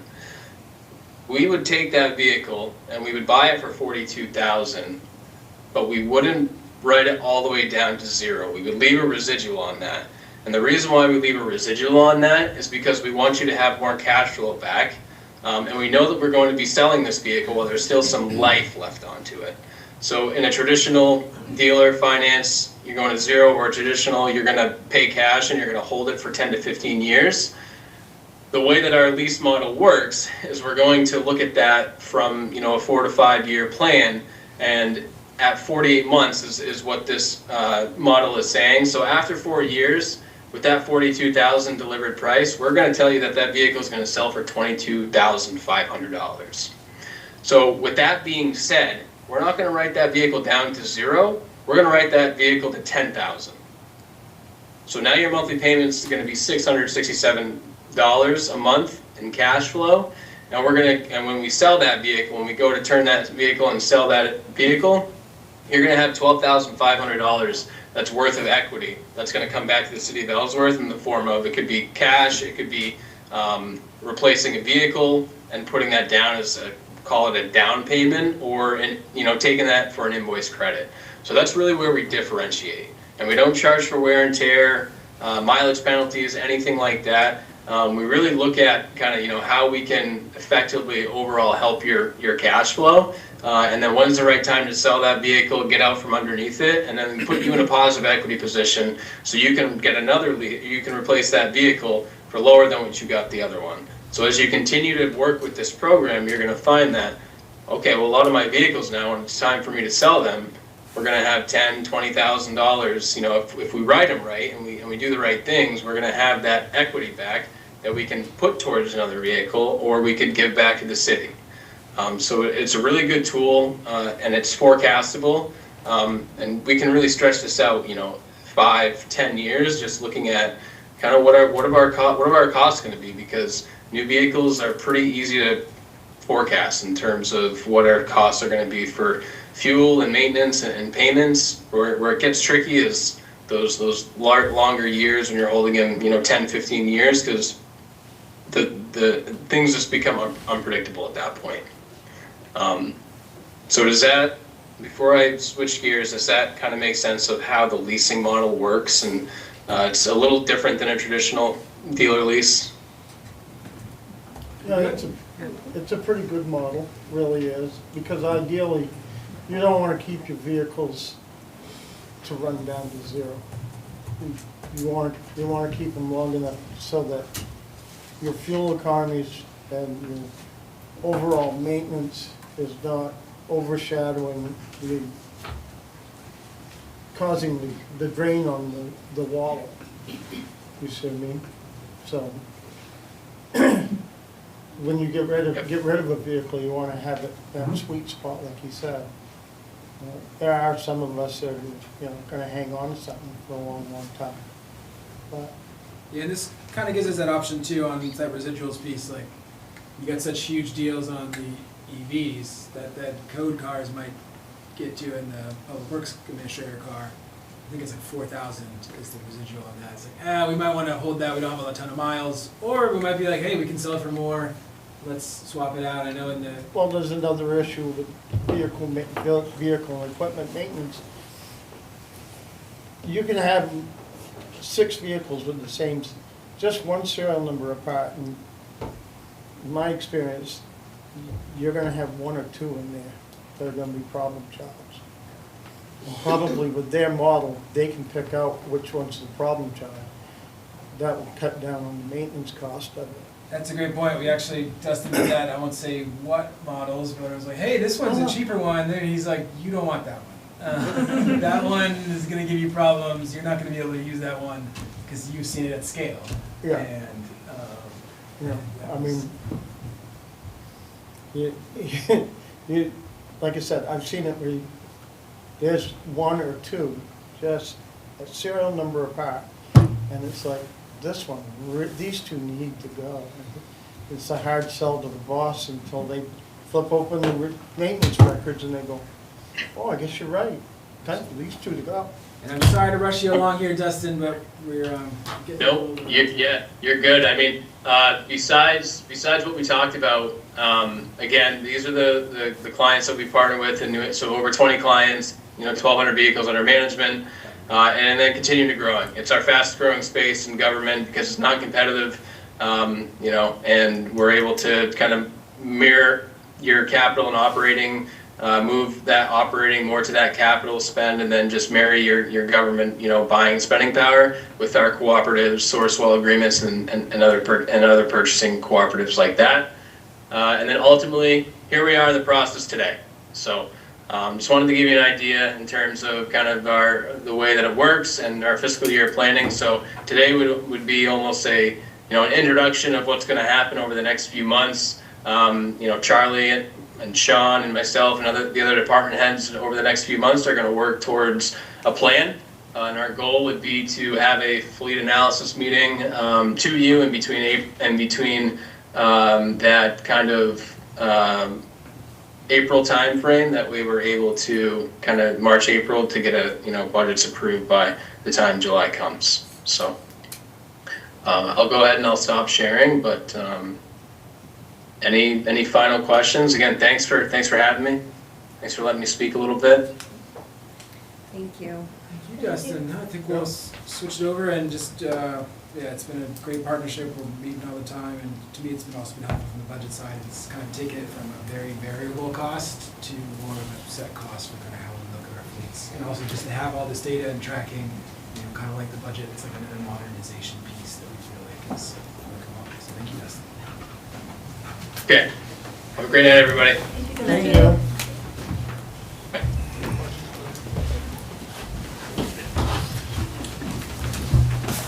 Passing over to Brian, Mike, Amanda. You gonna sit with us too, Brian? I'm trying. He tried really hard not to. He did. Didn't work, did it? No, it didn't. I mean, you had 3 seconds. So that's like, So, the topic that I am coming to discuss tonight is, so with the highway department, when I became public works director and we made some internal moves in the highway department, we didn't backfill the position that left the department. And so we went from 14 people to 13 people. And then, as we all know, Roddy knows, we created the Parks and Rec department, and we've had 3 of our guys working in the Parks and Rec space, doing work that needed to be done, that was being done kind of as a catch-can thing with the highway department over the previous years. And I think it was one of the big drivers behind having a Parks and Rec director hired, was to be able to get these things back in line with the treatment and care that needed to happen, to give the city the ability to understand what they have for Parks and Rec assets, maintain them properly, and going forward, make sure that we can improve on that and keep that whole program working. The consequence to that is that we hired the Parks and Rec director, but the Parks and Rec director didn't have a staff or a budget. So the staff and the budget came, a lot of it, not all of it, came from the highway department. And so now we're effectively down 4 guys. And as of last week, I have another highway employee that's out with a shoulder injury. So now I'm down 5 guys. And it gets to be untenuous for us to be able to complete the tasks that need to be completed. The highway department has an immense workload, and we can get into it if you want. I can show you our backlog of stuff that we do and our stuff that we normally do, like ditching and grading and all the stuff that's associated with the highway department. The issue that you run into is we also are responsible for all the other stuff that pops up unexpectedly. And it could be something as simple as, a deer was hit and it's on the side of the road and needs to be picked up. The highway department gets called. When beavers decide to dam up the bog on the Nicolin Road and flood the Nicolin Road, the highway department gets called. When there's a water main break, the highway department gets called. And so when you have all of that stuff on top of what you're trying to accomplish, and you're down 5 guys, something's got to give. And what gives is these other services that aren't as necessarily critical as a water main break, but they're critical to the people that it affects. And so when you're not grading the roads as much as you would like, when you're not able to get to ditching, when you're not able to get to some of these routine street sweeping, things that your residents look to and want done, then there's going to be some unhappiness and some complaints. And so what I'm asking for is that we at least try to backfill one position, which would be the position that was vacated, that is already part of our operation, we just never filled it. The part that becomes problematic is, as part of our push last year to get the budget where we wanted the budget, we removed that salary from the budget. And so, me and Charlie and Sarah, we've been talking for a while about how we can try and make this work and trying to get some help into the highway department by at least backfilling that position. And I spoke with Twyla, because we've been talking a lot lately about unallocated money left in the TIF.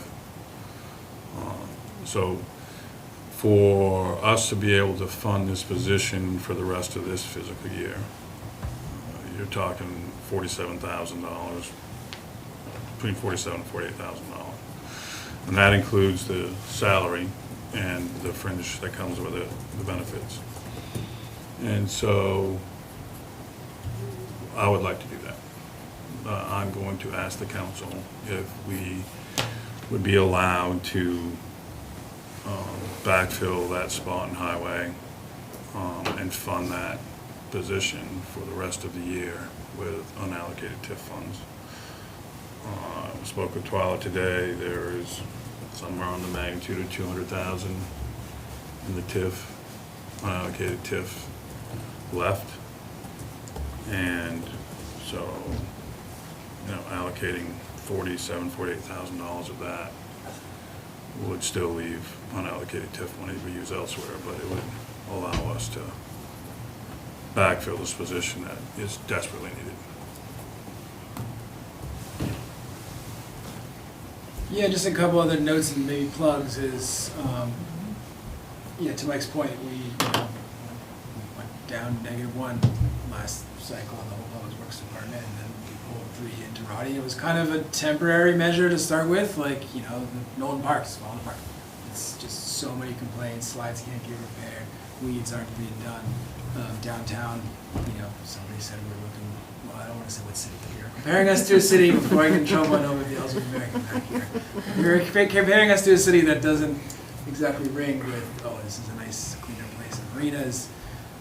So we really worked, thanks to, the highway department, to kind of first under me for a little bit, and then under Roddy, and, we started, wow, these things are keeping up with their assets. We had a lot of shifts in priorities with planting trees, but even at the same time, like our, Brian and Nate and our crews, like they did the courthouse road like that. I mean, I know a lot of people, these are incredibly skilled group of individuals, and their backlog is enormous. Like last winter when we were down 1, we didn't plow sidewalks for a while. The downtown, if you were down here, granted, it was last priority, now you're gonna be on the highway. And I think that's one of the pride of Ellsworth is our highway department. People mention it over and over. You hit that line, you know when you've left Ellsworth. You don't need a wayfinding sign that says you're leaving Ellsworth or you're welcome to it. The summertime, it's hard to figure that out. My experience with Public Works, they'll find something to grumble about. And, whether you don't, it's like not patching potholes and the little stuff means a great deal to them. It really does. As well as having, they want bare pavement in the wintertime. They do. Mm-hmm. If there's just a little bit of snow on the ground, they'll freak out. Yep. Yeah, and that, but now, Roddy's got how many? 3 people? 3 kind of reassigned from Right. Public Works. But they can help out some during the winter, because obviously there's no lawns to mow. But, Well, I should know that is kind of, those folks are planning on being reassigned back to the water Right. maintenance piece. But even that, like last winter, because we didn't have that extra person, you know, we were down one, on that side of things, It's, so.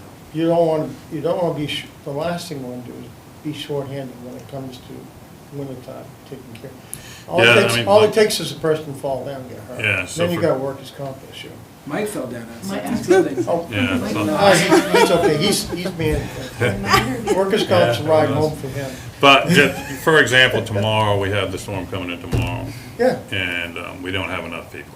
So I'm pulling somebody from another department to come in and help plow the parking lots. Because, you know, we have a guy with an injury. But yeah, I mean, we've already talked about the winter operations, and basically the winter operations that we all agreed on is that when the snow's flying, there's no more Parks and Rec. Everybody's back in the highway doing what they always do. but you're still gonna be shorthanded. Yes. And last year with the bigger winter, I mean, I could see in these guys' faces, there was like a piece of time, and talked about police overtime this morning for managers, like I mentioned in there, like nobody put in more overtime than Brian did as a manager last cycle, and he didn't get $1 for it. And he would show up at our meetings on time, and even when you could just see, it was like the only time in my career I've been like, you can sleep during a meeting. You've been out there. Sometimes the worst part of the whole deal about out there taking care of the roads in wintertime are these, you'd think it would be a full-blown snow event. No, when it comes in and it's snow, and then it changes to rain and sleet, we'll spend more time and more materials to treat the roads and get them clear than you would if it just dumped Yep, that's for 2 feet. Or, yeah, to the point, I've been out there where they've called me on the radio, where are you? Get off the road. You're off the road now. Okay. Yep, pull in, park the grader. Yep. I made it into the Irving truck stop down there at Triangle in Newport, went in, and there was people in there that was pissed because I was called off the road. But I couldn't see. That was at the grader. Yeah, and you gotta, you know, safety of your employees has gotta be important. We've Yeah. had guys go off the road, we've had guys flip trucks, you know. When you're working in harsh weather, you don't know what's gonna happen sometimes, and bad things can happen. Thankfully, there's not been much of it, but, you know, when you're this thin and like somebody goes out, like is happening right now, now you're pulling places from other departments and guys that aren't plow guys. They're guys that we're gonna bring in because they've operated a pickup truck plow before. And I'll come in, or Brian will come in, or, you know, we will. But you're talking storm events that can last over a day. You're talking guys that are staying up hours and hours and hours and hours. And there's no next shift. There's one shift. Yeah, and you lose 2 guys that year an entire route, and like, you know, these teams have zero, we spared you the massive maps on how the routes have come through, but you take out one of those pieces. We'll bring it. It really, I empathize with you, you know, and sympathize with you, because I've been in those situations where, you know, you get a hold of the crew supervisor. I thought so-and-so was coming in to take my place. He's not answering the phone. And you hold on for another 3 or 4 hours. Yeah. Yeah, I'd also note that, you know, there's also no like, this isn't just to make sure we can get our sidewalks plowed. Right, which no. we didn't even, No. with one down last year, even with the new plow, we're not gonna, so we'll have a better chance of that. We're also kind of redesigning our facilities group so they can kind of take more ownership of those downtown sidewalks. Our main streets are kind of premier assets as well. But there's like there's no limit to this backlog in Public Works, Highway, or Parks and Rec. Like, it's not like, well, if we have a snow, and then if they're not, you know, they're all fishing, ice fishing for during the day. Like, there's just so much land, so much mass here. And especially after hearing the TIF economic development presentation, that's kind of why we held off. There's about $352,000 was unallocated from the TIF. This cycle that came in, and we really wanted to kind of wait till the TIF consultant's in. We had a conversation during that meeting about, you know, can we go to assessing? I think some of that can, you know, you can use that economic development, not just for the city manager's budget, but to subsidize other areas. Probably no other piece, I think, now that we've seen really as our Parks and Reconomics, as Ronnie calls it, that this is probably highest use in terms of plows, roads, sidewalks, economic development, the city staying clean, maintained, and honestly, just like I said this morning with the police department, while they are a very expensive piece in our public safety, like we're a growing city with big needs assets, and this is one of those areas feels like we would invest in more. Will this be a position that will be relatively easy to fill, do you think? No. Yes. How long, would you have an idea of how long, or is it, how long? To fill that position, a couple weeks. All right. One of the other modernization upgrades is we fill a lot faster. We post, we advertise well, we have hiring committees set up, and they're really good at this. Yeah, and to be really like super transparent about it, like I'm the wastewater superintendent, and for me, if you would ask me how long it would take me to fill a wastewater job, I would say a long time, because you just don't have the skilled people like that walking around. With the construction industry and guys that have skill sets moving heavy vehicles and stuff, there are actually people asking.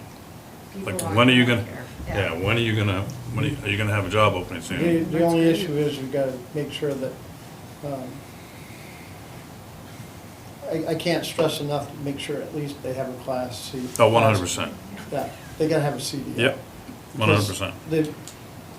They've changed the requirements now, like you used to be able to hire somebody that didn't have a CDL, and all they gotta do is go do a change of class. And not anymore, you Nope. gotta go to school, driving school.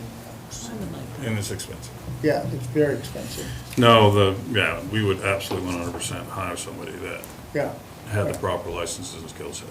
yeah. As someone that really pushed for a Parks and Rec director, and that things get done, and that, thank you. Thank you guys for working that out, and for losing guys over the summer.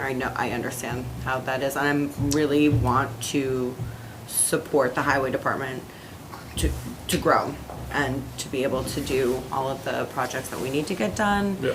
And to be self-efficient, to be efficient. Self-sufficient. Self-sufficient, thank you. Self-sufficient there. So I support this, and I'm excited that we can find money in the TIF. That's great.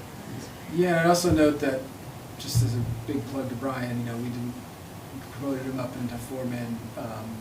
But part of this too is Brian is superintendent and growing. He's been in the adaptive leadership stuff. He's been one of our strongest leaders. I remember talking to him once. He's like, "It's all adaptive." Where I'm at. Every day. And we're going to talk about the digital modernization piece, next week. But right now, this is Microsoft Planner. Our backlog's done. We have one for Parks and Rec done. A big backlog, hundreds of items. That's not exactly what a modern city, how you operate all of your assets, all of your roads, all of your backlog, all of your ditching, all of your winter maintenance plans, all of your summer. Like, when you see some of the stuff we'll talk about next week, like, that's going to be a big training curve for us and for Brian and the team, and this will also allow him to kind of go into that space so that he can do this type of work and not have to be on the plow looking like this if we get 10 storms. And that's going to take a while, and that's going to take partnership with Nate Burkhardt and the rest of our teams and myself. Oh, you're gonna be plowing, dude. Well, I am tomorrow because we got, it takes 3 guys, almost 4 guys to do the parking lot Sunday too. Yeah. Yeah. And just give you a quick number, and I'm not, just because the hours last winter that I put in, I kept tracking, just the snowstorms alone was 177 hours. Oh, yeah, it's unreal. Oh, it is. Doesn't surprise me. Well, And we did good, one storm, Christmas Eve, we had a water leak on Lincoln Street. Yeah. Of course So I had to pull 3 guys from plowing. So I took the 2, one from the parking lot, one from a route over here, and to go drive truck. And I went and plowed the route with the pickup Yeah. and kept up with the parking lots, and we did fairly well.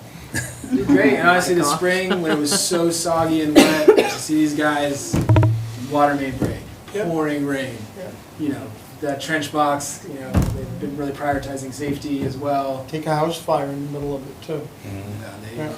And then you got we did all the road projects, and then the state had all the road projects going on, and they had all that problem up on High Street, and a lot of times our contractor was not responsive to the flooding and stuff that was going on up That there. would be the swimming pool problem. Yeah, so, you know. I enjoyed it, it was, Yeah. breaststroke on the way to work. It's just, there's so many unexpected things that jump up in your workflow Yeah. that you have to do. Like the water main breaks, you have to fix them. And, yeah, I mean, it takes time and it takes effort and it takes people. And, you know, the council has been great about investing in the Public Works Department over the last, since I've been the Public Works Director. I think there's been over $1 million invested between the vac truck and the pickup trucks and the 1-ton trucks and the plow truck, and that's awesome. But, you know, the people that live here expect a level of service, and we want to be able to provide that level of service. And, you know, in the future, like we're doing with the courthouse road, I mean, there's no question, and we'll quantify it, but the city's saving thousands upon thousands of dollars by us being able to complete that road. And when that's done, there's other stuff that we could do in-house that would still save us thousands upon thousands of dollars. But we gotta get to that space, and we gotta get our department where it needs to be to able to accomplish that stuff. So, that's my goal. Is there any additional information anyone would like us to prepare for the council meeting on this topic?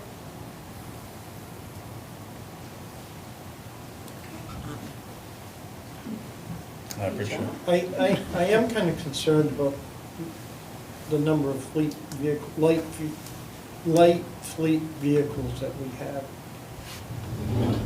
that we own, and lease per department, and which ones that You know, we have assessing too. could be cut back on. You see what I mean? Like he was bringing up on the 19 vehicles that we have. I don't want to get, I'd rather have the big plow trucks that we need to go plow. You see what I mean? And to maintain the roads. You know what I mean? Yeah, pickup trucks are great to go around, replace signs. Yeah, all the patch wagon go patch a few potholes, better than using a truck. But then again, pickup trucks don't plow the snow like big trucks do. Yeah, I don't think we're doing that, and Roddy can attest, like, we have a vehicle kind of problem even with our current staff. We have to have workflow meetings, and who's gonna take what vehicles, and it's not like they sit down there and there's none of those pieces. And because of our lease model, our residuals, we. Oh, it get doesn't back. matter. I mean, I'm looking at how many vehicles that we have that we could kind of,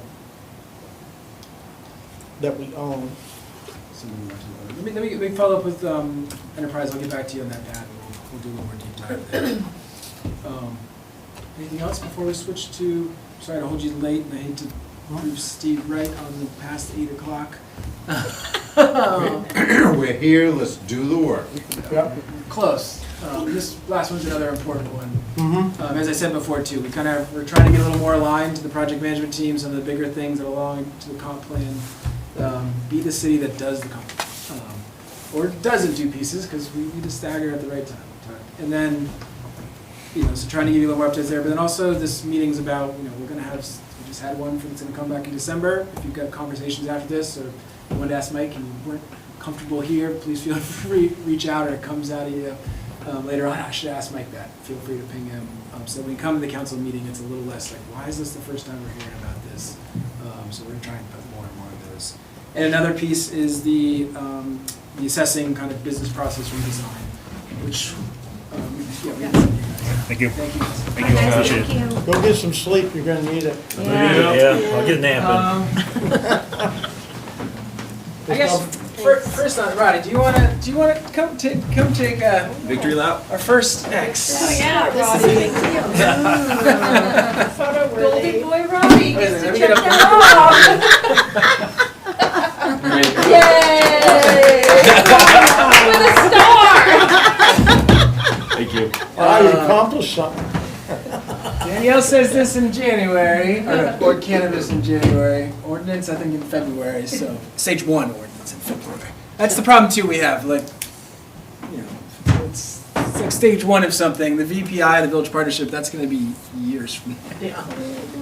But there's so many things involved, we gotta keep up on it. It's actually amazing for a project of the Village Partnership Initiative that really you're not shovels in the ground for at least 3, maybe even 5, maybe even 7 years.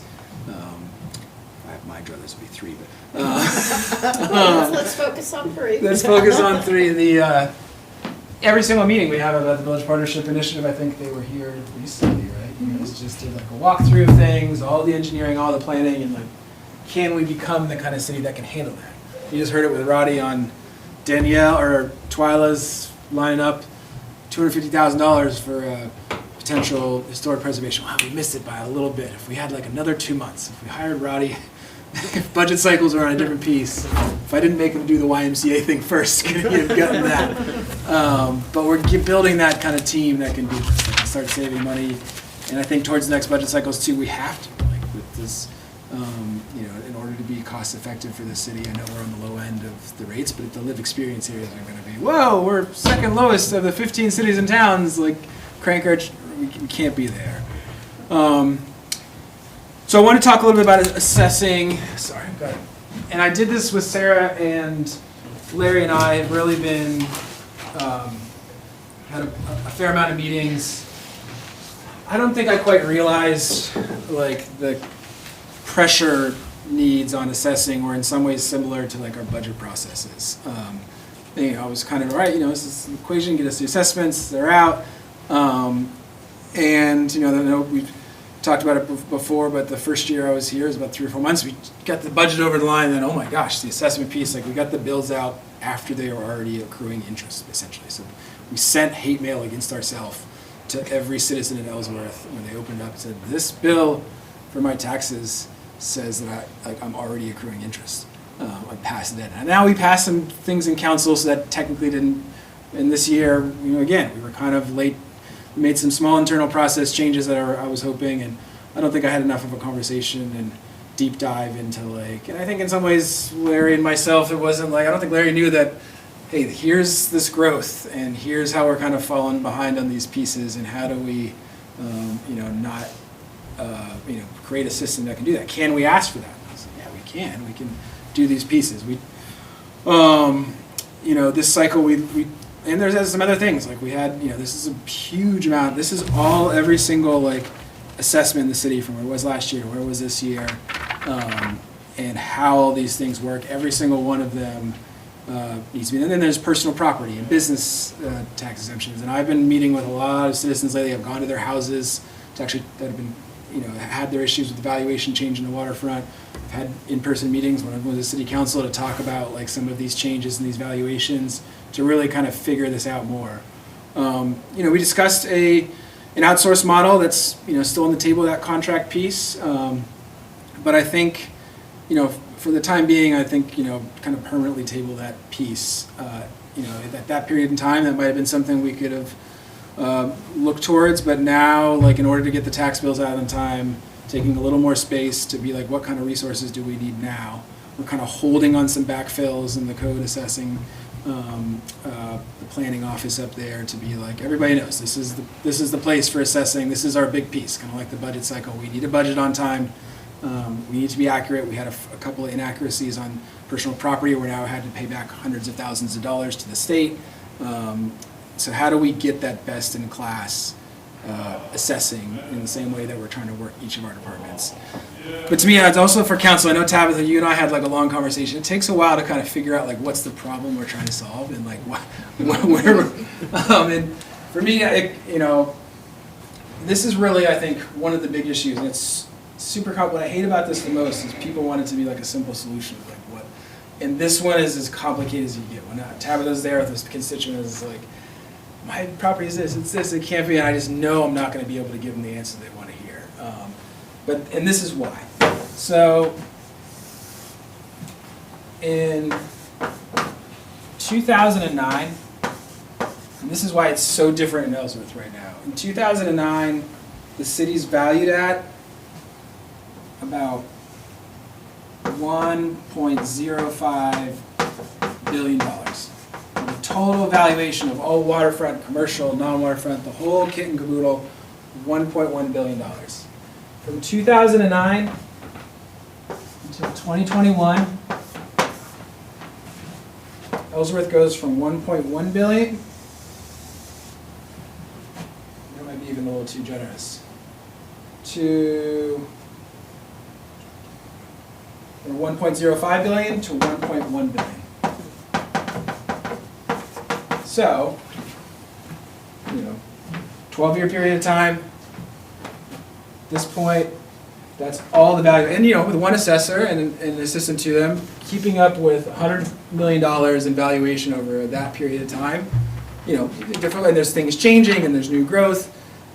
2021 to FY 26, we shoot up to almost 1.8 billion. $1.8 billion. So it just explodes. And so this growth is now what has to be captured in a 5-year period of time.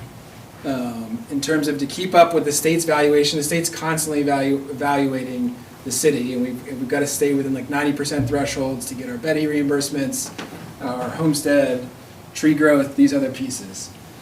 So our assessing department has the difficulty of like, how do you capture that much growth with 1.5 people and thousands of tax cards that have to be.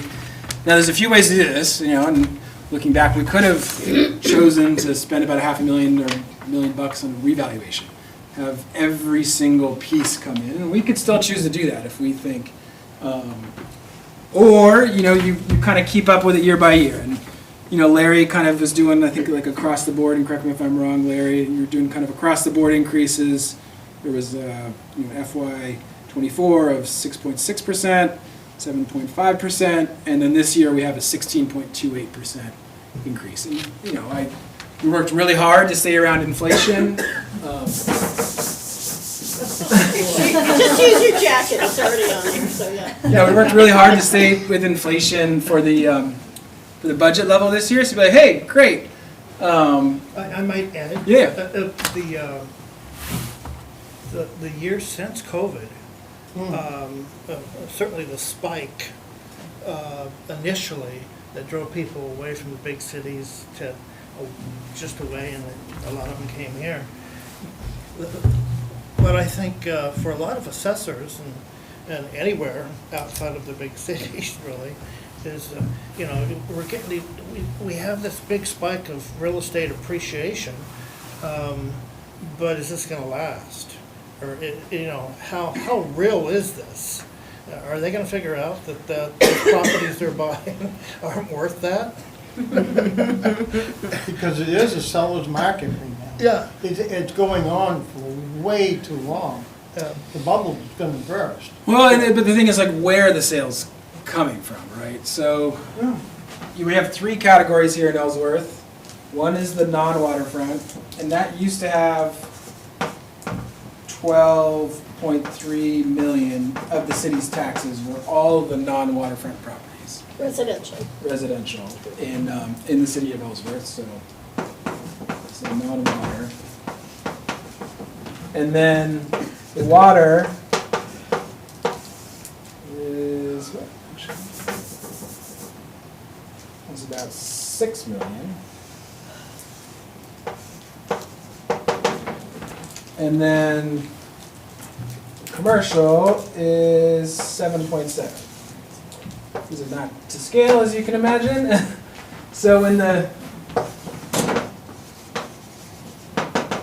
2024 or 2025 FY, tax bill comes out,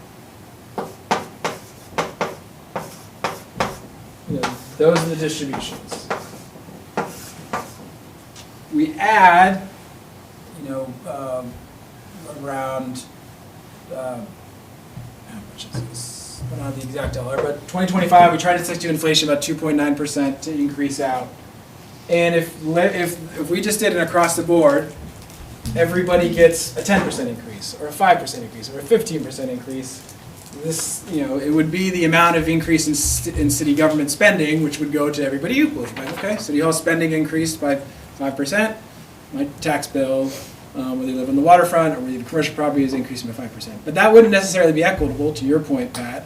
Like, where are the sales coming from? Who can have that other piece? And a lot of it's coming from the waterfront.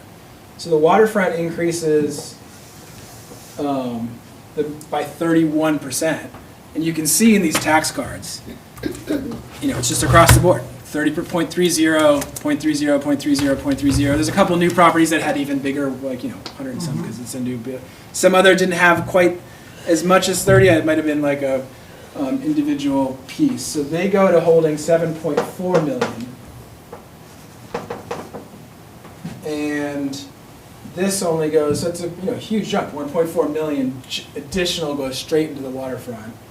And then non-waterfront goes from 12.3 to 13.14. So they got like a 900,000. So a much bigger portion gets a small. Some people got tax decreases in this category because the waterfront increased by so much. So they pulled in most of the valuation change. And commercial goes from 7.7 million to 8.6 million. So again, about 900,000, 1.4 million. But this is the smallest piece of the puzzle. So that, the experience of somebody who was on the waterfront was not that my taxes went up by 3-5%. Their experience in some was that my taxes doubled, depending on where they were at, depending on how valuable their property was. And then that creates like oh my God, what city spending, what happened? And to be frank, we didn't communicate that well enough. A 30% increase to one piece of it is essentially a partial revaluation of the city. And that's for this all kinds of, so how do we do better in that piece now? How do we, and then there's a whole bunch of components here. That's, in the city of Scarborough, a bunch of waterfront owners in a similar situation 15 years ago tried to sue and say this is not allowable. They lost. You're allowed to do kind of an across-the-board 30% increase. And correct me if I'm wrong, Larry, but To keep the equity. To keep the equity, but you could also not do that at all. There's some cities and towns by a policy choice. They don't care about the Betty, the this and the that. They get way out of line with the state valuations, and they'd rather just keep everybody having the same as that they had before. It's a policy mechanism. You wouldn't have to. It's kind of some choose a revaluation. Some have chosen what we've been here. So it created more equity here, but it didn't create more equity within the waterfront. So you see those 30, it wasn't like somebody went out to every single home and said, we're going to value this. There are people that I've talked to, it's like, yeah, the waterfront for $2 million home sales, it's pretty new in Ellsworth, right? Those new builds, flipping things, those values have changed a lot. Some of the smaller parcels that don't have water or sewer, or even they're just kind of summer camps, they got a 30% increase as well. And some of the, a good bit of the calls, complaints I received was not that my value was high. I could definitely sell that for a little bit more than what the assessed value is. But I know my neighbor's property should be higher. I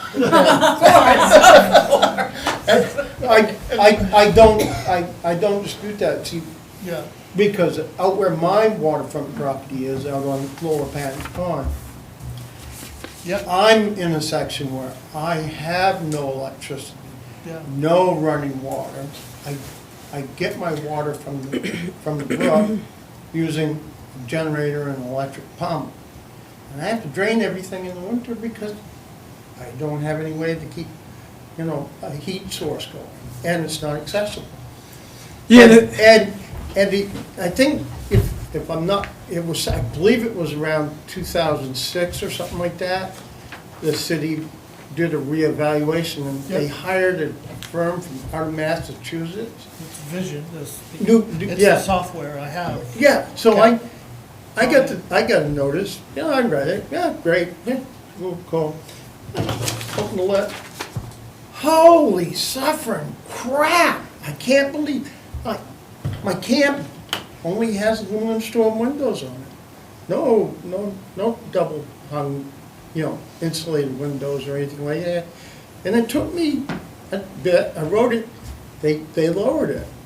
Then it wasn't enough. So I made an appointment to meet with the assessor in the old auditorium. And after a while, I got him convinced. So basically, you're telling me you've got a garage without the overhead door. And Yeah. he lowered it. But the rest of the camp owners haven't done that. There's 9 camps on the side where I'm at. I'm the only one that thought that. And that is the current process, right? So individuals, the onus is on kind of the individual to come forward and, But that's why I'm not complaining about my tax rate, because Your base was there. I already got it down. Right. So the increase that you're seeing now, I'm willing to, take her on the chin on that. Yeah. So because- I think there's kind of a few goals that we're looking at towards getting this back on track. And one is, number one is getting the tax bills. That's always been the primary goal of this business process redesign and analyzing options to kind of get there, and resources, assessing department. Quicker commitments. To get to quicker or on-time commitments. Yeah. I think I'd like to, there's a future scenario too, before we do any kind of partial revaluation of the entire city. There's cities and towns that they'll send you out a notice here before your tax bill arrives. Here's your assessment. That way it's not tax bill and assessment. How are these two things related? You have an option. Some people are on 3-year cycles. Well, they'll do partial reevaluations, but not just whole categories. They have this thing called statistical revaluations, where you can take, all right, new build water, X%, non-new build, X%, do kind of individual statistical categorical pieces. But also we're keeping up, we got a ton of new business coming in. We got a new Home to Suites that's gonna have to be valued. We got 2 new tractor dealerships that's gonna have to be. So we're also adding more, while we're also trying to keep the parcels equitable. And we need to kind of see how these things are. Are we in a position for a reval? Do we have to, we thought this year's cycle was a lot of uptick. I think they were talking about, when we talked about this 2 months ago, there was a lot of community pushback against the idea of outsourcing or contracting for assessing services, because they tried this in 1975 and it was a disaster. I think we looked into that. That was a revaluation. And I think Bangor's got those are always, when you do a full revaluation. I'm hopeful. I don't want to be in that area, but if the equities between the parcels, that's talking to the Deputy Director of Revenue Services for the state of Maine, that's his main goal. He's okay when they do across the board, just huge beat, but he's in that category, you have more inequity. You got better equity between the categories, but within the category, unless there was a more targeted, you can imagine for one person with this piece. That's a lot of work. Yeah, keeping up with new, keeping up with Betty's, keeping up with personal. So Sarah's put together some. Do you want to talk about the proposed RFP? Sure. So, after we presented in October, yes, we've been doing this research and speaking with a lot of folks. Some have come to us, we haven't had to solicit a lot, they just want to share what they know. So we have pivoted, and rather than going with the more robust outsource RFP that we put together and brought forth in October, we have pivoted and worked with Larry to do kind of a supplemental outsource to help Larry with personal property, the new field work, and collecting that data, and also doing kind of an evaluation of our assessing department and what it needs to look like in the future. So that's the RFP that I have developed. Do we have copies? Yeah, sorry. I'm sorry, is it right here? And that last thing she mentioned, looking at the future, I'm probably gonna retire here in 3 years. So I'd love to have it set up so that we have an assessor if not on board already, as working here, so that a continuation can happen. So I don't have to join the council to So in my, yell at the assessor. in our research, there's kind of like a maintenance approach to assessing. There's a proactive approach where you're, you know, maybe doing some statistical adjustments every 3 years. And then there's really the best-in-class service where every year you're looking at properties, you're doing subset evaluations, you're sending out communications to folks. And that's really where we're hoping that this RFP proposal will get us to. Probably not gonna be a cost savings to the assessing department. And I think we've learned that that's really not gonna get us where we need to be. But it might be cost neutral with the backfills and things like that. Yeah, you mentioned 3.5 people was that? Yeah, in our research and communications with other assessing departments in the state, for a city the size of Ellsworth, with our personal property, what we're doing with our Betty, with the reimbursement levels we're at, with our with the dynamic that Charlie laid out here, really, we should have an assessing department of 3.5 people. Yeah, that was, and you know, this is also, you know, there's a lot of different models here. You know, I'd say the bulk of towns in Maine have kind of a full outsourced piece, or there's a fair amount of them. In City of Ellsworth size, it's a mix. So sometimes some are fully outsourced, some are fully insourced, and some have kind of a hybrid piece. Not too many, but we've talked to a couple of assessors who think like this is another piece that is probably a hybrid approach in the future. You know, this is a very specialized skill set. This isn't something we can just say, hey, let's bring somebody in, and like these are enormously complicated. There's 5 or 6 different pieces, and council, if you know, poor Tabitha had to spend 2 hours with me.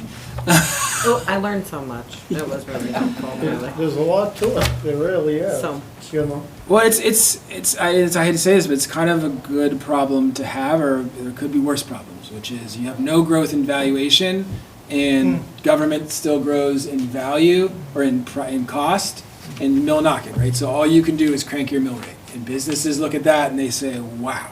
There's not a lot of growth in that place. When my dad grew up, I just looked on Zillow in Steubenville, Ohio. You can pick up a dozen houses for $30,000 or less. They're just everywhere. And they were that 10 years ago. They were that 20 years ago. And it would be really bad. It would be strange. And at the time that I talked about, wow, we're pricing people out of the market. And it's kind of so, like, what can we do to make this not happen? And it's like, Well, if I might add, when David Cole was the city manager, 3 of the 5 years he was here, the homestead exemption went up $5,000 each time. We haven't seen a homestead exemption increase since. I thought they'd done one recently. I lose track of what's proposed and what passes. Yeah, it's at 20, yeah. Yeah. Every year there's great proposals, Right. but ever since that stabilization, Okay. and there's like component parts about this. So we Fail. could contract out for personal property. We could contract out for new growth, new businesses, new And properties. this is written to be flexible so that if a firm wanted to only propose for one of those elements, they could. And we would just have to be kind of pivot and be dynamic in how we evaluate those. The biggest change is that the firm would not be our assessor, our certified assessor. Larry is going to remain our certified assessor, and this firm would help support his assessing work. At the same time, do an evaluation of what our assessment department. Would they also be assessors, or they come under Larry's They assessing? would also be certified assessors to do the work, but he would be the city assessor. Yeah, and there's models where we could potentially have I think as a lot of these assessors we talk to, gosh, this is not, it's kind of like code and police as well. They don't always do things that citizens love. So when I get complaints on, hey, I'm having an issue, it's like, well, this is like this is a tough job. And those code officers are really talked a lot about that piece on how difficult this is. So could we have like an escalation resource where it's like, if you didn't like the answer Larry gave you, you can give this, and they give you the same answer. Now there's a little bit more of like, okay. Because a lot of times they just feel like, hey, I'm not I wish there was somebody else, like a second opinion I can get. There's also models, I don't think we should go to this because it creates its own troublesome dynamics of a Board of Assessment appeal. Scarborough had this. That creates problems in terms of like Nancy's good friend or somebody, and she just, it's not really based on the assessor's independent opinion, because Larry's an agent of state. Now it's a bit based on the city council, like, I wanting to don't give see that somebody a making break. things better. No, and No, I, before taking the job here in 2000, I've always lived here in Ellsworth, but I've worked on the island in Southwest and in Bar Harbor. But because I lived here, I was on the Board of Assessment Review here. well, they used to have one here. Yeah, Ah. but as soon as I got on, well, just before I volunteered to be on that board, people, the ones on the board started, leaving, and no one would replace them. No one was volunteering. So we just merged the Board of Assessment with the Board of Appeals. I have a question. How is the response of the community a consideration here? Is there usually pushback from outsourcing stuff like this? Do the people usually feel less skeptical, or do you make that into a question and answer? Yeah, it's always. I do have a slight I love answer to that, okay, because my cousin Stephen come to a meeting, and he was on the city council around 1975. Oh, And the city had contracted the assessing with a company in Sewell. Old Town called Sewell, which is a very reputable firm. mapping primarily. And mapping primarily, and appraisals. And anyways, wasn't good. It was a different situation. A- That was a different- that was a reevaluation, not No. assessing resources. And I think that was that got a little. It got a little blown out, but they took the information and it was gospel, and it was like, oh my God, yeah. Well, you can see, Carol, your point is, in Massachusetts, it's illegal to outsource government functions, except when the MBTA was running so badly, they gave a multi-year exemption. It's called the Pacheco Law, to see if there were private organizations that could maintain fleets better. Now, I'd looked into that before we were talking about this. When you have late, and this has been, I think, at least 5 years, could be more, on not getting the assessment and tax commitment out in time, and we have these pieces. To me, it's hard conversations to have, but you need. And when you see other cities and towns with that model, I know Steve, you've talked about you can't beat a man at its own game, and in the private sector, I know that holds for a lot. That kind of worthy of discussion. I talked to every one of the city councilors. It was also to talk to a bunch of new ones coming in. We kind of had to have that discussion. They all wanted to see it presented as an option and I didn't know if there would be a cost savings or if it'd be neutral or even above. Yeah. To me, it's kind of, it was a very late night. We did the YMCA check. We probably needed, we probably needed a lot more conversation and time on that. I felt like we could have had that, and I feel like in the future that might be an option.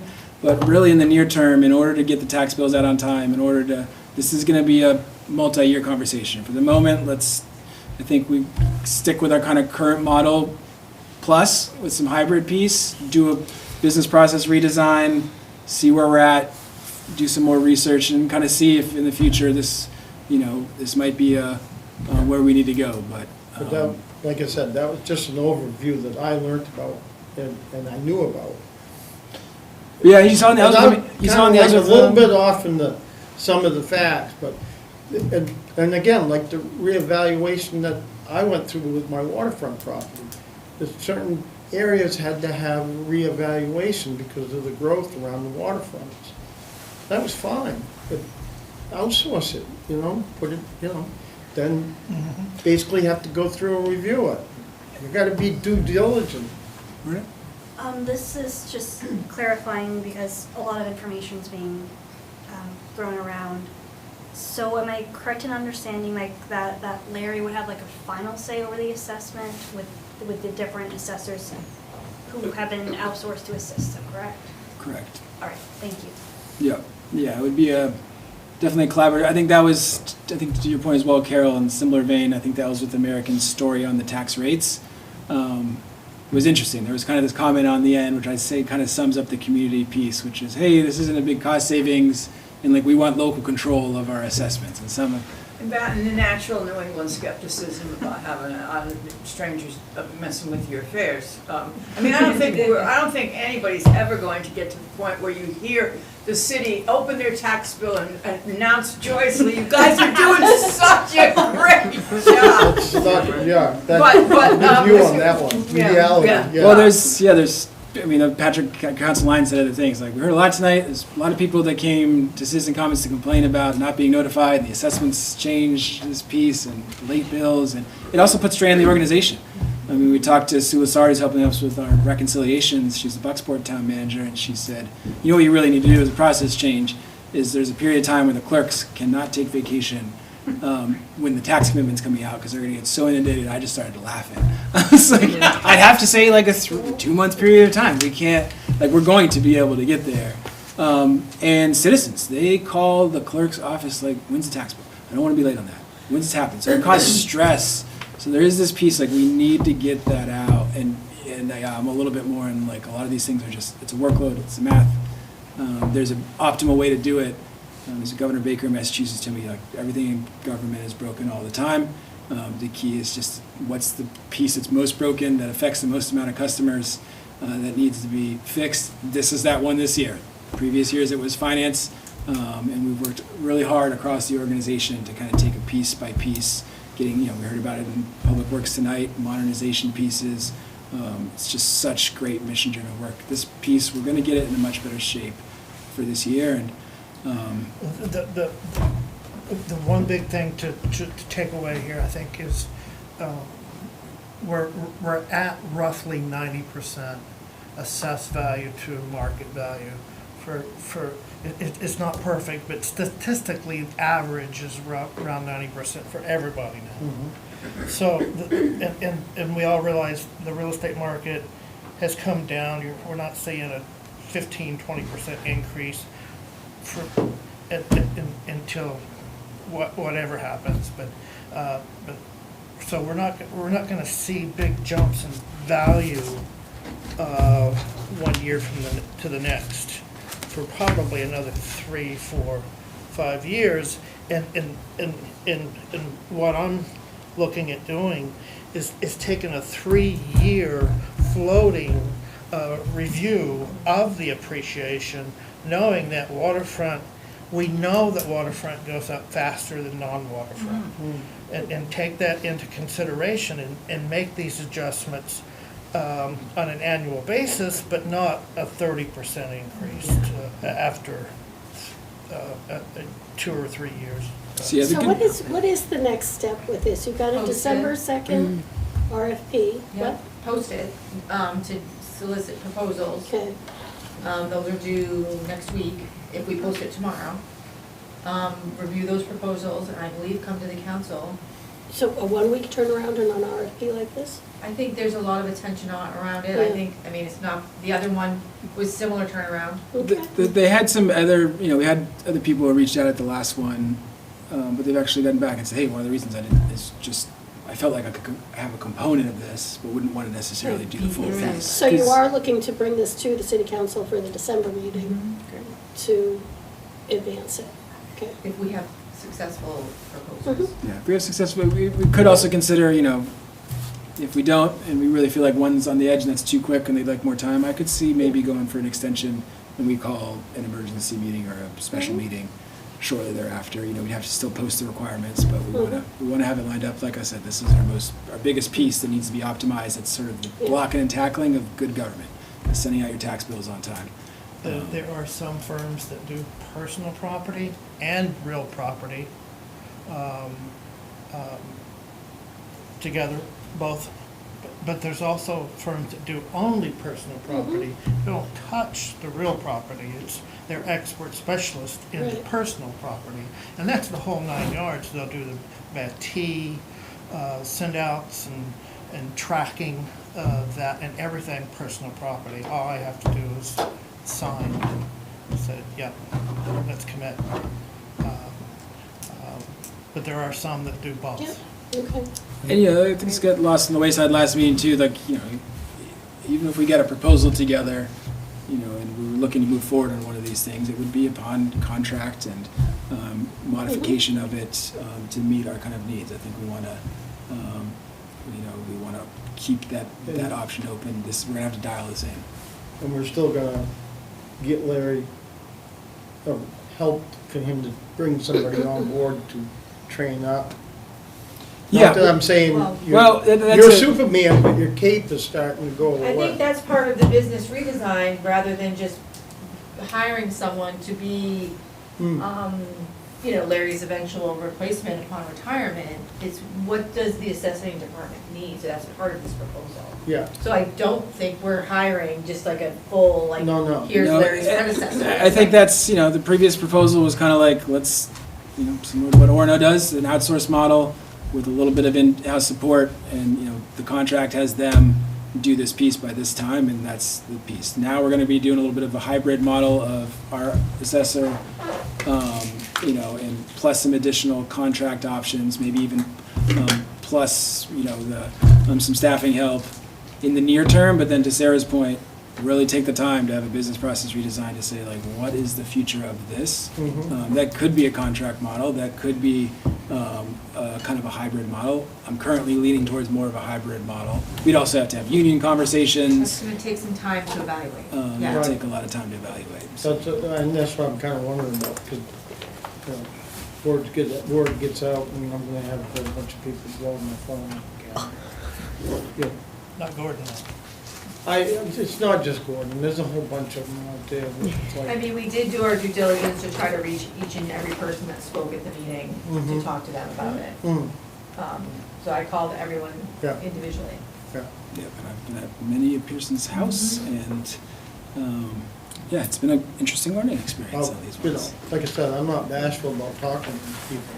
It's just, you know, they like the personal touch, they like what we've got. Yeah. So are we good to post our? Yeah. Okay. So, Awesome. Thank you. Excited. All right. It's all exciting. it's all exciting.